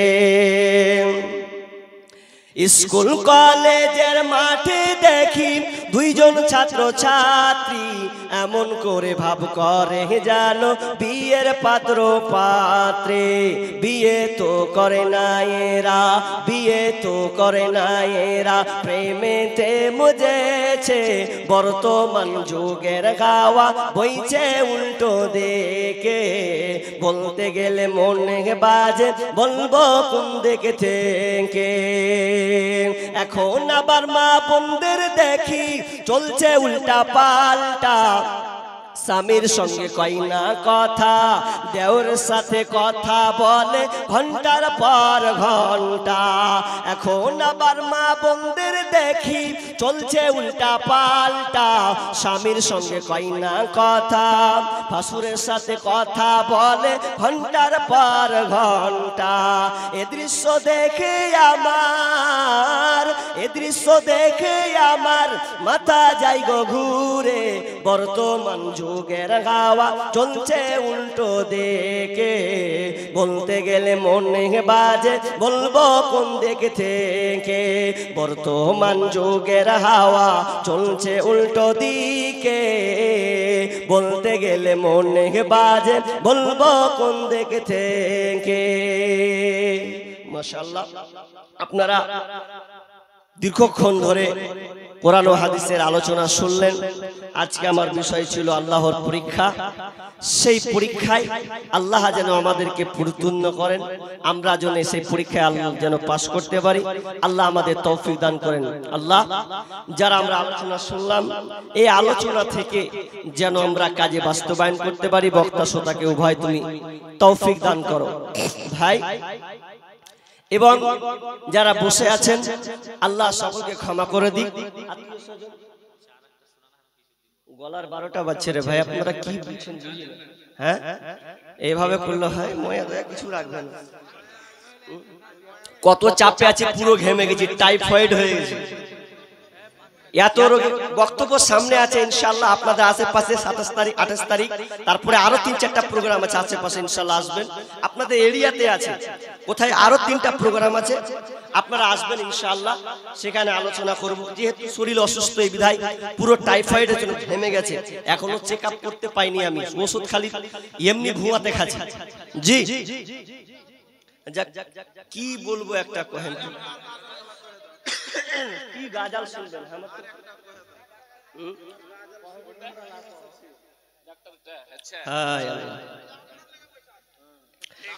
এই আবার কেমন যুগ আইলো রে, ঈমানকে খাইলো।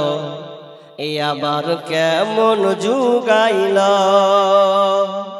যুবক যুবতীর মোবাইলে, যুবক যুবতীর মোবাইলে চলছে শুধু হ্যালো।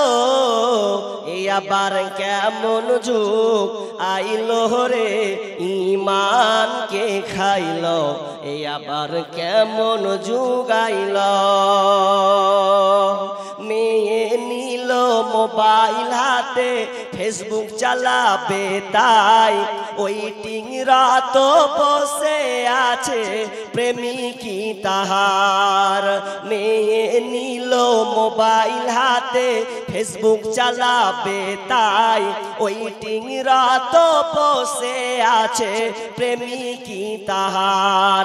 আর সারা রাত চ্যাটিং করে, সারা রাত চ্যাটিং করে সকাল 9টায় ঘুম ভাঙিল এই আবার কেমন যুগ আইলো রে ইমানকে খাইলো এই আবার কেমন যুগ আইলো রং নাম্বারে ফোন করিল রিসিভ করিল মে প্রথম লগ্নে প্রেম কাহিনী উঠালো জমিয়ে আর দ্বিতীয় লগ্নে